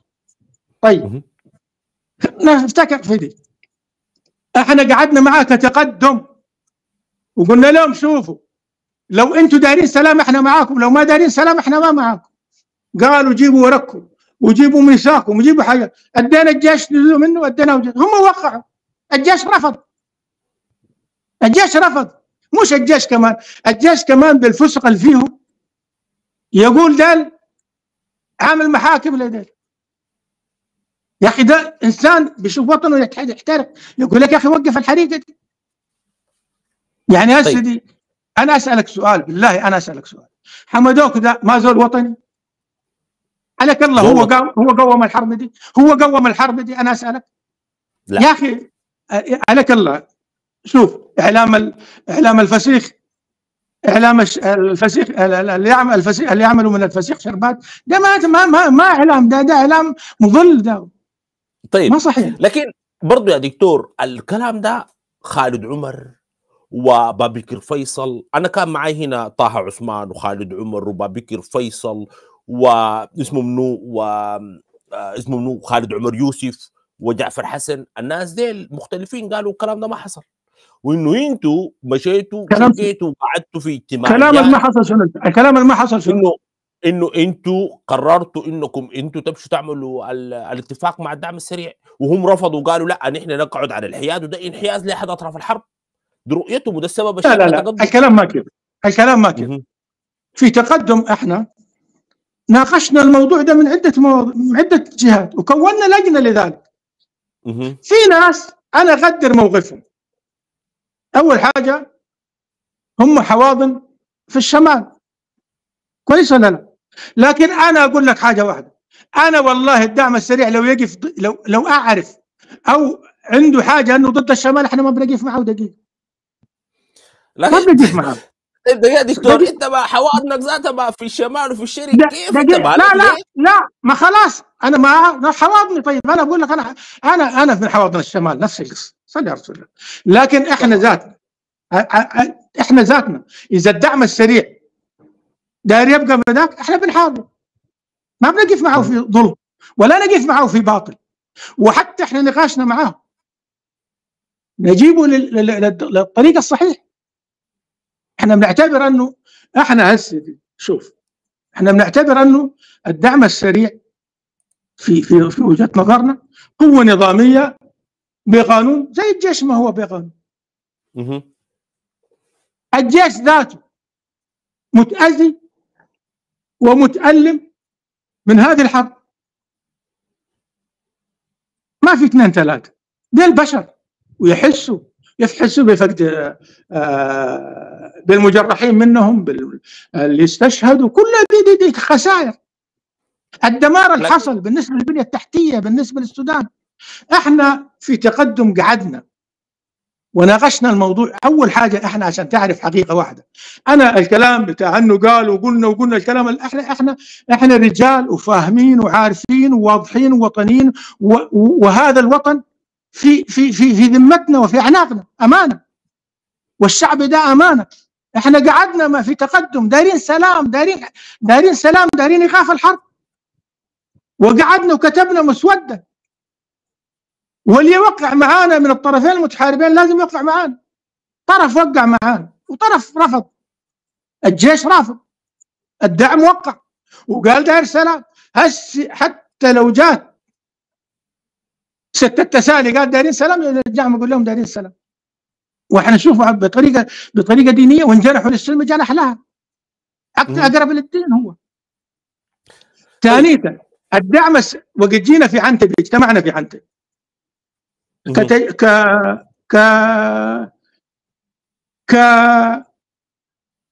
تقدم، وانا قدامك كده اطرحت الحكومه، لانه ما عندنا آلية. اول حاجه شوف، لابد يكون عندنا آلية نعمل حكومه تمثل الشعب السوداني. حكومه دي يعني انت قد تكون في حكومه، لا ما في حكومه، السودان ما في حكومه الان، ما في شرعيه، انقلاب، وبعد الانقلاب حرب، والحرب الموجوده وناس الحركات الموجودين. طيب خلينا قاطعك هنا، كيف تقول ما في طيب شرعيه؟ البشير ده ما مشى في الامم المتحده وفرشوا له البساط الاحمر وبيتعاملوا معاه كحكومه. يا أخي يمشي مشى أمر الواقع، ما بشرعية، بأمر الواقع مشى، ما في شرعية، ما عنده شرعية. شرعيته يجيبها من وين؟ بالسلاح؟ جابها من الشعب يا دكتور، الواقف معاه جيش واحد شعب واحد، الشعب ده واقف خلف الجيش. يا أخي الشعب ده مغيب كله، شعب مغيب، شعب يا أخي شعب. لو في شعب يقولوا ديك حرب كرامة، أسألك بالله دي حرب كرامة؟ دمرت السودان، دمرت القصر الجمهوري، دمرت الدنيا كلها، طيران يضرب. يا أخي ليه يا أخي؟ دي كرامة شنو دي يا أخي؟ يا أخي عليك الله يسألك بالله، في أول يوم وقت الوساطة جو قال يا أخي ناس الجيش وقفوا الحرب دي، قالوا ما يوقفوها، 48 ساعة انتهوا من الدعم السريع. ليه؟ الجيش الغلطان في حتة زي دي. يعني طيب غالبا يوقف الحرب، وكان يوقف الحرب من أول يوم، ما وقف طيب الحرب ومستمر في الحرب، ما حيوقف الحرب. طيب مشيتوا نيروبي وانت طرحت فكره الحكومه، لانه قلت انه نعم. ما في حكومه. طيب ها بعد ذاك حصل شنو؟ طيب حصل، قلنا تكونت لجنة تقدر بين الحكومة وعدم الحكومة والحاصل. وصلنا في تاني لحل، الداير يمشي الحكومة يمشي، والداير يقعد. طيب الحجة في تقدم، قالوا والله تقدم دي كلنا نتنازل عنها، لذلك عملوا صمود واحنا عملنا تأسيس. في تأسيس دي معانا الحركة الشعبية، معانا الدعم السريع، معانا الجبهة الثورية اللي هي عدة حركات كانت موقعة في جوبا، عندنا أحزاب سياسية. دي قوة، احنا القوة المدنية اللي جات مع الرجل، احنا أهل عهد، احنا أهل عهد. طيب ما دام توافقنا وتعاهدنا مع الدعم السريع انك يا اخي ورقتنا دي توقع فيها، احنا برضه حنقف معاك لانك انت دار سلام. وذلك ما وقفوا معانا، هو كمان ما عنده راي، قال انتوا طيب انا كان وقعت معاكم، رايكم شنو؟ قالوا لا العوج ما بنمشي فيه، نمشي معاك. ولا هسه دي احنا بنفتكر انه حمدتي لو لقى سلام ما يبغى السلام، وهسه لا الان احنا وقت نعمل حكومه في غياب. طبعا في ناس ما عندها اوراق ثبوتيه وما حيدوم اوراق ثبوتيه، لازم نعالج الموضوع ده. في عدم تعليم، ما في موجود تعليم. طيران بيضرب طيران في الناس، يدمر في البنيه التحتيه، يدمر في الناس. لابد الحكومه تعمل الحاجات دي، لازم تعمل الحاجات ولازم تحمي الناس، ولازم ذاته نراقب في حكومتنا دي، نراقب الدعم السريع ده ما يتجاوز. ما اصله زول تدي عسكري ما زي الغابه، العسكري ده ما في تجاوزات، هسه في الجيش ما في تجاوزات، في ناس قاعد تتذبح الان، في ناس قاعدين يقطعوهم، في ناس قاعد ياكلوا احشائهم. مش يعني شماعه كلها على جهه ثانيه، كل الحرب دي سيئه. الحرب اصلا ما فيها ما فيها ورود، هي قاتل ومقتول. طيب خلينا نرجع لانقسام تقدم. انت قبل قلت الناس دي انا قادر افهم لانه حواضنهم في الشمال. طيب ده ما انقسام عرقي يا دكتور؟ معناته ناس الغرب مشوا براهم وناس الشمال والوسط والشرق لا مشوا. مش الحواضن السياسيه، مش الحواضن الاجتماعيه، الحواضن انا قاصد السياسيه. ما لا فرقت مع الحواضن حواضن السياسيه السياسيه هم اجتماعيه. لا انا داير اقول لك حاجه واحده، هم اجتمعوا باحزاب، اجتمعوا باحزاب وحزابهم رفضوا، كويس، احزابهم رفضوا. لكن انا داير اقول لك حاجه واحده، هم لا نشكك في وطنيتهم، لا نشكك في، هم حادبين على الوصول الى السلام، ولكن ما في آلية. احنا نعتبر آلية، احنا فرقنا بيننا وبينهم شنو؟ احنا نشوف الحكومة آلية، الحكومة آلية تنازع الشرعية، في الله عنده شرعية وتعمل شرعية ثانية وتتقابل مع العالم وتتكلم باسم لا يا اخي انا اقول لك حاجة واحدة، الشرعية يجيبوها وين الحكومة الموجودة؟ عليك الله الحكومة دي الموجودة دي هي شرعية؟ الفساد الموجود ده هسه دي شرعية دي؟ ما صحيح طيب الكلام. طيب يا دكتور، انتوا يا اخي انتوا زول جاي من من خلفيه اسلاميه وجاي من ناس مشهود لهم بالايمان وبالتقوى والورع، كيف يا دكتور توقع لك على دستور علماني بيبيح الفسق والفجور؟ والعلماني دي ضد الدين يا دكتور، وانت من قبل تقول لي القران قال والحديث والرسول صلى الله عليه وسلم، وتجي تقعد توقع في دستور علماني يا دكتور. طيب صلي على رسول الله. تعرف انا 86 في الجمعيه التاسيسيه انا صوتت مع الحدود كويس. وكنا طلبنا من الحزب الاتحاد الديمقراطي يجيب لنا علماء، احنا ما علماء كويس عشان نفتي في الحدود، رغم الصادق رحمه الله عليه قال انه ما تسوى الحبر الذي كتبت به، وكفروه وقالوا كان. لكن انا داير اقول لك حاجه واحده، صلي على رسول الله صلى الله عليه وسلم. احنا الان تحدثنا عن علمانيه الدوله وليس علمانيه الفرد. الان هم كلهم قروشهم في تركيا وقاعدين في تركيا، وتركيا دوله قالوا علمانيه كويس، وهي الان هو مسلم ولكن حاكم، هو اخو مسلم وحاكم. احنا دارين كده، دارين هم يجوا يحكموا كده في دوله علمانيه يجيبوا الاسلام. لكن انت وقت تقول لي دارت، انا قبل قلت لك شوف، انا قلت لك وقت جاني الدكتور الجزولي ومعاه واحد انصار سنه وواحد، انا قلت له اثنين نفرين كده ما بيصلوا في مسجد واحد.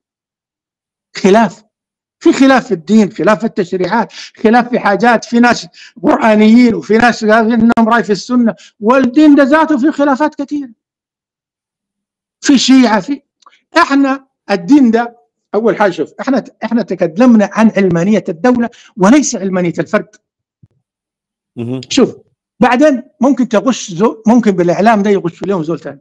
انا ما كنت في معاهم وفي حكومتهم، الناس دول اجازوا في المجلس الوطني وفي مجلس الوزراء اتفاقيه سيداو. اقرا لي سيداو فيها شو؟ سيداو دي اكثر من الكفر. كيف يا دكتور؟ كيف الناس دي ما طلعوا دي السيداو والزحف الاخضر وقالوا دي اتفاقيه؟ يا اخي ما طلعوا ولا حاجه، اجازوها في المجلس، في مجلس الوزراء، اجازوها في المجلس الوطني، اجازوا لكم اتفاقيه سيداو. اقرا سيداو، الجهل البناء يوريهم قول لهم اقروا سيداو فيها شو؟ عليك الله العلمانيه، في دفاتة العلمانيه كفر دي. احنا العلمانيه طيب يا دكتور يلا. طيب انت هسه كنت كيف هتمشي تعمل حكومه؟ الدعم السريع ده يا دكتور مهزوم وقاعد يجري، شوف طلعوه من سينار والجزيره واسي الخرطوم، وبعد شويه قالوا ليه تشاد. انتوا بعد ما الدعم السريع يقع يا دكتور تمشي توقعوا معاه يا اخي بعد ما الفاس وقعت في الراس؟ انا بالعكس الدعم السريع الان اقوى من اول، من ناحيه الدعم السريع الان اقوى من اول، والدعم السريع الان لقى قاعده سياسيه بتعنت بالسودان. الان الحركه الشعبيه عندها ارض وعندها شعب موجوده معاه، الاقاليم اللي هو فيها موجود فيها معاه، الان انضافت عليه قوه سياسيه، قوه مدنيه معاه، هو زاد ما نقص. اما العمليه بتاعت الحرب دي ما كر وفر، ودي حرب احنا عارفينها كيف، وخضنا الحرب وعارفين الحرب وعارفين نظام الحرب وعارفين الانسحابات وين والحاصل كيف ومتى تنسحب ومتى تهاجم، دي كلها الحرب دي ما حتجي بسنه وسنتين ولا 20 سنه، حتكون مستمره. واحد يا يقضي على الثاني يا حتكون مستمره الى الابد. فشوف البلد مصلحتها وين المفروض نفكر فيه؟ مصلحه البلد وين؟ ومصلحه المواطن وين؟ عشان كده يا دكتور نصمود لانه عارفين الحرب دي بتستمر 30 و40 سنه، بيقول لك ما ننحاز لطرف، لانه انت كده هتخلي الصراع صفري. احنا المفروض نكون قاعدين في النص ماسكين العصايه كده ونحنس ده ونحنس ده لحد ما ناس بورسودان دي راسهم يجي او جزء من الجيش ينحاس، وبعد ذاك نجي ندق الكيزان دي نبلهم ونعمل الدوله. نبقى زي ناس الاعراف وناس الجنه وناس النار.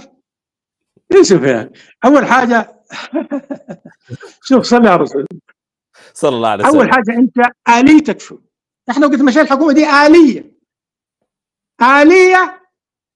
مدنية تقدم نفسها كحكومة تنازع شرعية لله شرعية له. ده الحاصل. ما لكن بيقول لك يا دكتور الآلية الشعبي بتاعنا ده ما يضغط خلاص ويرفض الحرب. احنا شعب وورانا شعب. احنا شعب وورانا شعب. احنا بنعبر عن شعب، مش شعب كمان. طيب. شعب مستعد يموت. خلاص. طيب يا دكتور، انتوا مشيتوا عملتوا الميثاق ووقعتوا على الدستور، العالم ده كله رفضه وطلعت بيانات، والسعوديه ومصر وحتى الكويت دي ذاتها رفضت، والما رفض سكت. معناته انتم ما مقبولين، والاعلام كله بيتكلم على انه الحكومه دي مرفوضه وما في، والامم المتحده طلعت بيان والاتحاد الاوروبي ونرفض وكذا.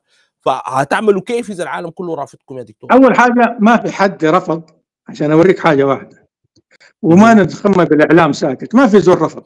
الناس قالوا يعني هو لا اعتراف هنا ولا اعتراف هنا.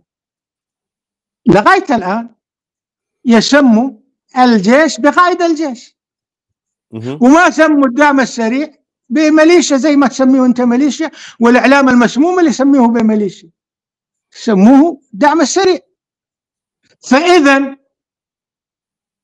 ما تفرزت الكلمه، خليها بعد ما تعلن وحتشوف الحاصل. لا لكن مثلا مصر اعلنت انها واقفه مع مؤسسات الدوله وانه ميليشيا مصر دي خليها، مصر دي انا ما بتكلم فيها. مصر دي نحن بنحبها ومانعانا ما ندخل بلدها، عارف ولا لا؟ يعني اذا احنا مصر دي مانعانا ليه ما نخش بلدها؟ مصر دي خليها، اصلا مصر دي ما عندها راي عنها حاجات كثيره يعني ما طيب. بنحبها مصر. مصر والسودان حتى واحده. الراجل طيب يا دكتور، هتمشي تعمل حكومه وين؟ انتوا زمان قلتوا نحن وهنعلنها في الخرطوم، هسه هذه الخرطوم طلعوكم منها. هتمشي تعلنوها وين؟ مشيتوا نيالا، الطيران ده قاعد صانع الكباب. احنا ما قلنا في الخرطوم، احنا ما قلنا في الخرطوم، احنا قلنا داخل السودان. طيب داخل السودان وين؟ هسه ديل قاعدين في بورسودان، ديل قاعدين في بورسودان، ما قاعدين في الخرطوم. من يوم ما طلعوهم قاعدين في بورسودان. طيب اي شجره في السودان ثانيه زي بورسودان. خلاص. طيب قول عملتها في اي محل، في نيالا، في الجنينه، في كاودا. الطيران ده ما قاعد صانع الكباب لا عندنا علاج، عندنا علاج. كيف يا دكتور ليش الطيران ده بيضرب؟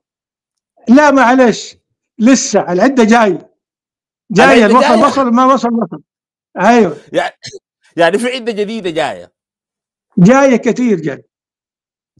طيب برضه ثاني يا دكتور، قالوا انتوا دايرين تقسموا السودان ده.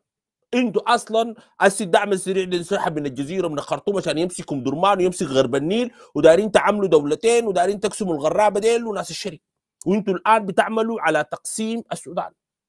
بالعكس احنا وحدويين لاخر نفاق، وما حيحصل اي انقسام، وما في تفكير بانقسام. احنا السودان ده حقنا كله من اوله لاخره. ولا وده ساكت، كلام ساكت ما صحيح يا دكتور. ما احنا الكلام ده شايفينه في ليبيا. ليبيا دي ما مقسومه، عندك ليبيا شريك خلي ليبيا ما زالت مقسومه، وهي ليبيا ما زالوا ما سموا دول. ما لكن هتعمل الانقسام الوجداني يا دكتور. انت لما انا اكون عايش في مع الجيش بينك، وانت عايش مع الدعم السريع، وانا اخوك بقاتل يقتلوا لي، ثاني هنقدر نعيش مع بعض كيف يا اخي؟ انا بقول لك حاجه واحده، والله الشماليين الموجودين مع الدعم السريع اكثر من كثيرين، ما قليلين. الشماليين موجودين مع الدعم السريع كثيرين، ودي وجهه نظر. عشان موجودين حتى وديل عرب دارفور اللي بيقاتلوا في الدعم السريع. لا خليك، العطاوة ودارفور برضهم سودانيين، وديل كمان سودانيين. يعني مفهوم. لكن لما تقسمون يا دكتور، بعد ذاك احنا هنقدر كيف انا اجي اسكن مع زول كان بيقتل فيني وجاي انتهكني واجي اسكن معه في حته واحده؟ كيف يا دكتور؟ يا اخي القتل ده من يومه في السودان، السودان فيه قتل من يومه، فيه المشاكل دي قايمه، كل انقلابات. هسه كم انقلاب قام به الجيش وقتل كم زول؟ يعني من عبود ونميري والبشير وكذا كلهم قتل. يعني كلها قاعد تجي بيد نايمة، كلها قتل، كلها تجاوزات، وكلها الجنوب قتلوا فيه كم، دارفور قتلوا فيها كم. مقصود لازم نصل احنا في تاسيس عملناها ليه؟ عشان نتحدث عن المسكوت عنه ونعمل الروشتة العلاج النهائي بالنسبة لأمراض السودان. احنا عملناه في تاسيس. إذا العقال دارين يفهموا أهو ده جبناه. هسه أنت تقول لي عملته علمانية، أيوة عملنا علمانية لأنه ده علاج لابد منه، المسكوت عنه لازم يتقال. يا دكتور، ما المسكوت عنه ده برضه لما يطلع عبد الرحيم ويهدد الشماليه ويهدد الشماليين، يقول لهم احنا جايين لكم. يا اخي عبد الرحيم عمره ما قال الشماليين اهلنا. الشماليين اهلنا. وشوف احنا عشان اوريك حاجه واحده، عبد الرحيم ما يقدر يقول كلام زي دي ولا يقدر يفعل كلام زي دي. عبد الرحيم يقول الشماليين اهلنا، لكن احنا القوات عاوزيننا اللي بتحاربنا. وده كلام مشروع. يعني انتوا لما تعملوا الحكومه دي ماشيين تبلوا الجيش ده وتهزموه، يعني خلاص بقى حسم عسكري؟ لا شوف صلى على الرسول. صلى الله عليه وسلم. لغايه الان نقول انه يوعى ويرجع للصواب، يوعى ويرجع للصواب. وكم ما رجع؟ ها؟ ما رجع. ما انت شوف، انت ما ماسك سلاح للدعم السريع والدعم السريع ماسك لك سلاح. انتوا شاكلتوا في شنو؟ شاكلوا في شنو؟ احنا جينا نتوسط بينهم عشان نحلهم، ما قادرين نحلهم، لكن هم اللي بيشاكلوا بعض. دعم سريع وجيش كلهم قوات نظاميه. وده كله موضوع الاطاري، الاتفاق الاطاري حيؤدي الى نظام مدني، الى نظام ديمقراطي، نظام تتساوى فيه الناس كلها. وفي ناس ما داري انه داري يرجعوا السلطه. دي المشكله. طيب الدار يرجع السلطه ده ومعاه سلاح ثاني حيخليك تقعد؟ ما حيخليك تقعد. ما خلاص يضربوا في بعض كده لغايه ما العيش في الراس ده يطحن. شوف بعد كده. لكن يا دكتور ينطحن على ايش لمتين؟ نحن تعبنا، لا الناس بتموت من انت الشعب السوداني كله مشرد الان، المشردين من بيوتهم يا اخي. وبعدين استغلال للشعب ذاته من المواطنين ذاته يا اخي. الناس المشوا كسلة والمشوا الشماليه يا اخي، اجارات طلعوا روحهم بالسودان، طلعوا روحهم بالايجارات يا راجل. ما في رحمه، الرحمه نزعت يا اخي. الحرب دي عملت مصايب يا اخي، في مصايب. عشان كده دكتور مبروك بيقول لك انتوا لو ما مشيتوا تحالفتوا مع الدعم السريع ده كان خليتوه براهم، احنا كان بليناه في الجيش. لكن انتوا السياسيين وقبالوا القحاته مشيتوا دعمتوا الدعم السريع سياسيا، وبتمشوا للسفارات وبتمشوا لدول العالم وبتقول لهم لا دي حرب بين قوات نظاميه، دي حرب بين ميليشيا متمرده وبين جيش. لو انتوا ما كان عملتوا كده الحرب دي كان انتهت. يا اخي العالم لغايه الان ما اعترف انهم ميليشيا. العالم ما فاهم الحاصل. العالم يعني يتعامل معهم دعم.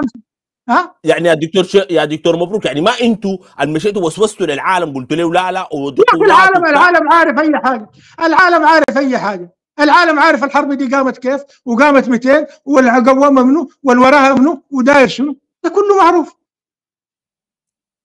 ده داير يدرس عصر. ما الرباعيه كانت موجوده والامم المتحده كانت موجوده، كل الناس عارفين الحاصل ده. لكن ناس تريك ديل وحتى المؤتمر الوطني حتى ناس الجيش قالوا انتوا القحاته ديل لعبتوا بفولكر وغشيتوه وشلتوه بجانبكم، وديل اصلا عملاء بتاع السفارات ودافعين لهم، والامارات ده قاعد تدفع في القروش وبتمشي عشان ده يحصل. يا اخي عليك الله يا اخي. ناس الحريه والتغيير ديل غير فكرهم ومناديلهم ما عندهم حاجه. انت تصدق انهم قوموا حرب؟ هم يعني حمدوك قوم حرب؟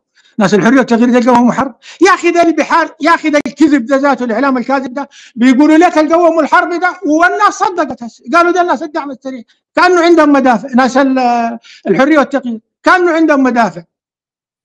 يا راجل ده هسه الكلام ده بقى مصدقينه الناس يا اخي. الناس عايشه في غيبوبه يا اخي. الشعب السوداني عايش في غيبوبه ويتكلم عن حرب كرامه. كرامه شنو يا اخي؟ ما في كرامه في الحرب دي. الحرب دي دمرت الناس وشردت الناس ونهت الناس يا اخي.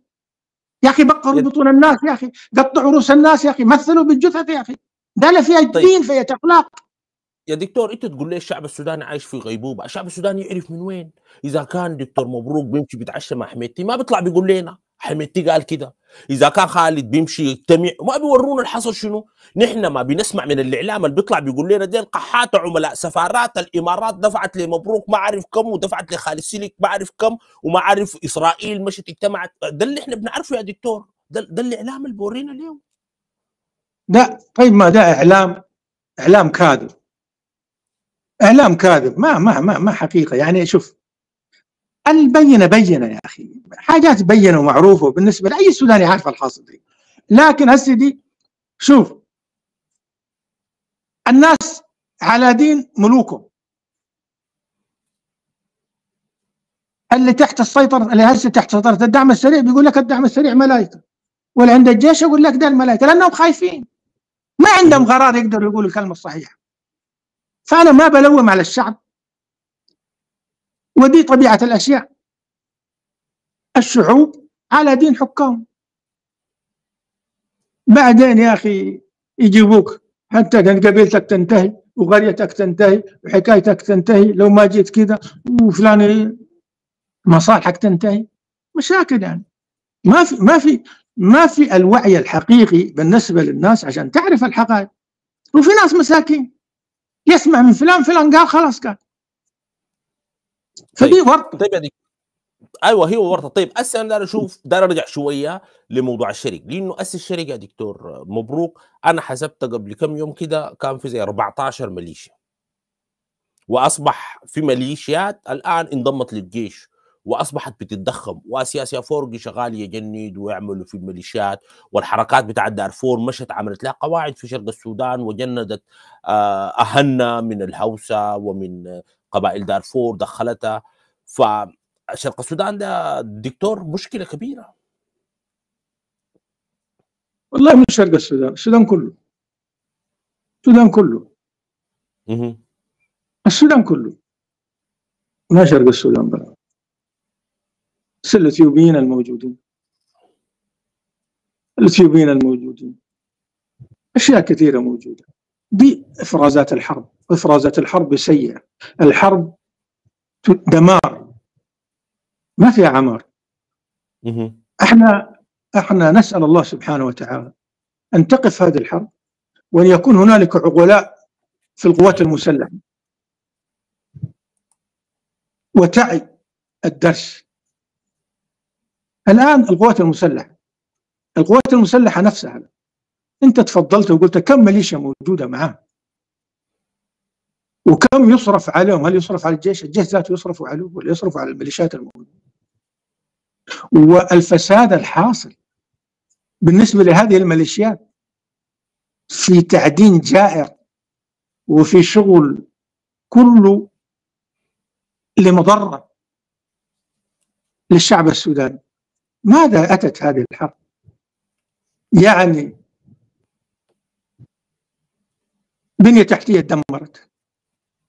يا أخي أنا أقول لك، أسألك سؤال بالله عليك الله، لو في وطنية في بورسودان دي، في حكومة بورسودان، يا أخي أسلاك الكيبولات يصدروها من بورسودان. عايز يقولوا الدعم السريع شال الدعم السريع وديها وين؟ ماشي الدعم السريع ما ها دي سلحوها، شالوا الكيبولات دي ودوها بواخر من بورسودان اترفع. لكن يا دكتور البلد ما في حاله حرب ودايره قروش، عشان كده نحن عايزين نجيب قروش عشان نقدر نحارب التمرد. يعني تهد البنيه التحتيه عشان تعمل ثاني بنيه تحتيه من وين؟ ما بعد داخل الداعمين بيجي اعاده اعمار ما في مشكله، احنا في الاول نتخلص من الجنجويد ديل وبعد ذاك بنبني البلد. مش الاعلام يقول كده يا دكتور؟ طيب يبدو انه فقدنا الاتصال بالدكتور.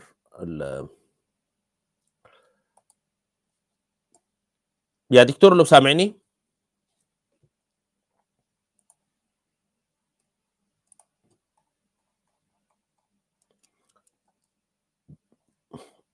طيب فقدنا الاتصال بالدكتور. لحد ما نرجع احنا ذاته خلاص قربنا، دي اخر محاور الحلقه. نطلع فاصل شويه ونجي راجعين بعد شويه.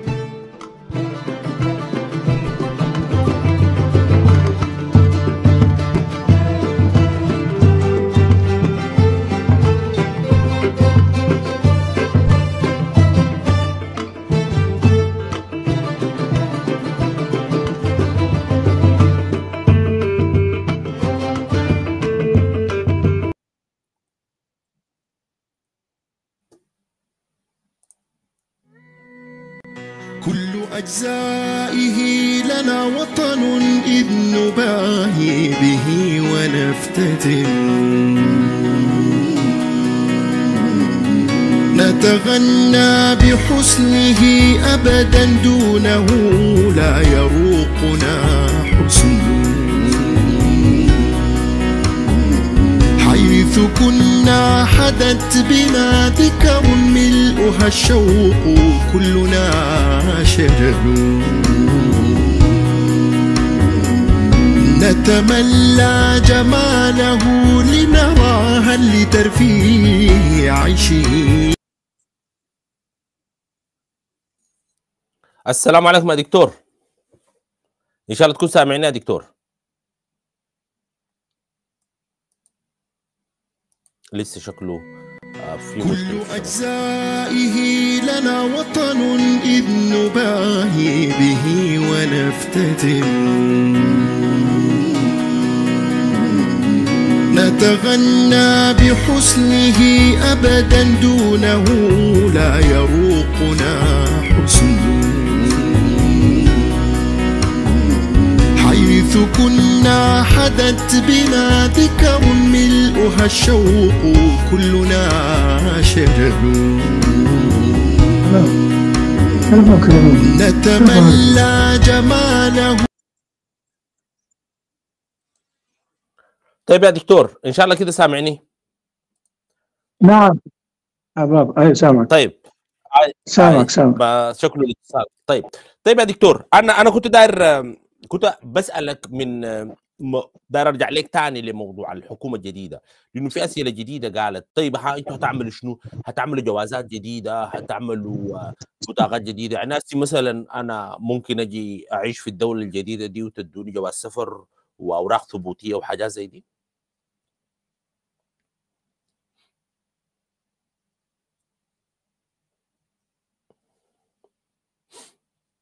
يبدو انه الدكتور ما سامعنا برضه.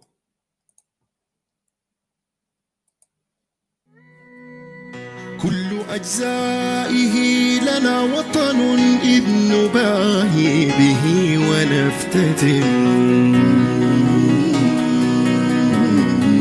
نتغنى بحسنه أبدا دونه لا يروقنا حسن، حيث كنا حدت بنا ذكر ملؤها الشوق كلنا شجر، نتملى جماله لنرى هل لترفيه عيشه ثمن، خير هذه الدماء نبذلها كالفداء حين يمتحن بسخاء بجرأة بقوى، لا يئن جهدها ولا تهن،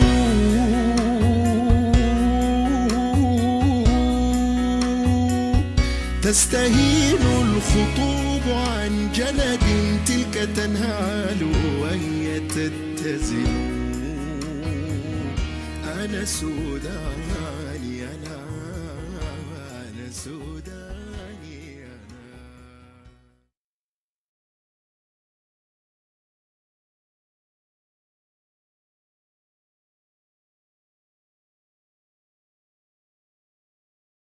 طيب السلام عليكم ورحمه الله تعالى وبركاته. معلش اسفين جدا، فقدنا الاتصال بدكتور مبروك لاشكاليات في الشبكه.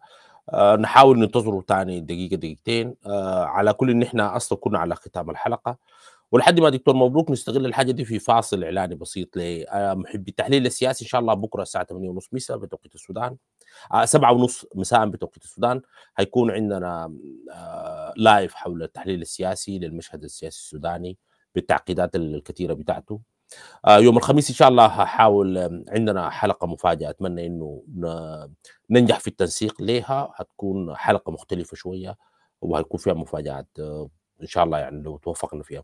يوم السبت هيكون معنا الاستاذ شريف عثمان القيادي البارز بحزب المؤتمر السوداني، هيكون معنا الضيف في برنامج مع عزام الساعه 8:30 مساء. يوم السبت الحلقه دائما هتكون 8:30 مساء، خلال اسبوع هتكون 7:30 مساء بتوقيت السودان. ويوم الخميس الجاي يوم 17 ابريل هيكون معنا الدكتوره مريم الصادق المهدي في حلقه برضو جديده من برنامج مع عزام. وهنحاول في الفترة الجاية إنه الحلقات ما تكون طوالي ورا بعض، نحاول نعمل بالكثير حلقتين في الأسبوع عشان برضه ندي مساحة للصدى وكده. الناس قالت إنه الحلقات كثيرة ومتتالية ورا بعض، فندي فرقة بين حلقة وحلقة. فأتمنى إنه يعني الحاجة اللي إحنا بنقدمها تكون يعني على قدر المستوى، وبرضه نذكر الناس إنه الناس تعمل شير وتشارك الحلقات مع الناس عشان نقدر نصل، لأنه الفكرة من الحلقات دي هي فيها نوع من انواع التوثيق، وبرضه الناس تتعرف على الفاعلين السياسيين بطريقه مختلفه بعيدا عن الاجراءات الروتينيه اللي بتحصل في التلفزيونات، والاسئله الرسميه تكون اكثر يعني حاجه كده ما بين رسميه وبرضه فيها نوع من انواع البساطه في التقديم، وانه نتعرف على الجانب الانساني والجانب السياسي من القيادات السياسيه. وان شاء الله البرنامج عنده يعني حاجات جديده، هنحاول نغير ما بس نستضيف سياسيين في الفتره الجايه ان شاء الله. يا دكتور مبروك، السلام عليكم، اتمنى انه تكون سامعني المره دي. وعليكم السلام عليكم يا السلام دكتور. ورحمة الله. حبابك. ايوه كده مسموع. طيب انا كنت بس كان عندي اخر سؤال ليك يا دكتور. كيف أخبارك؟ دكتور لو سامعني؟ الحمد لله. ايوه كده كويس. نعم. ايوه انا كان عندي اخر سؤال لك قبل ما نختم عن أيوة. الحكومه بتاعت الحكومه الجديده بتاعت التاسيس، انه انتوا الان الحكومه دي اتاخرت وما طلعت، انتوا قلتوا هنعمل الحكومه طوالي وهنسويها، هسه لكم اكثر من شهر وقالوا يا اخي لا الناس دي اصلا ضغطوهم وهسه في اتفاقات سياسيه والحكومه دي كده كده ما هتقوم. دي كانت حركه بتاعت تهويش ساي.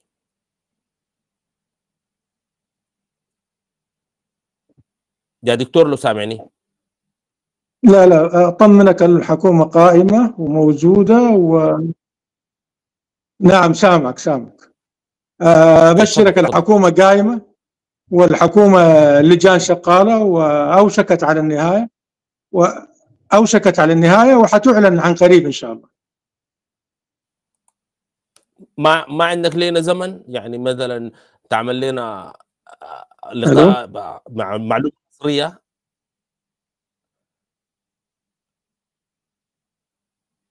يا دكتور لو سامعني؟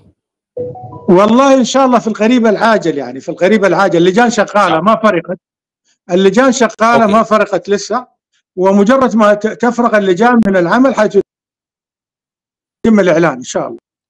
طيب يلا يا دكتور، احنا كده وصلنا للنهاية. أنا دائما في النهاية بدي الضيف مساحة يقدم فيها رسائل اللي هو عايزها لعامة الشعب، ولا لو حتى لفئات أو لأفراد بالحاجة اللي أنت بتختارها. تفضل المايك معك.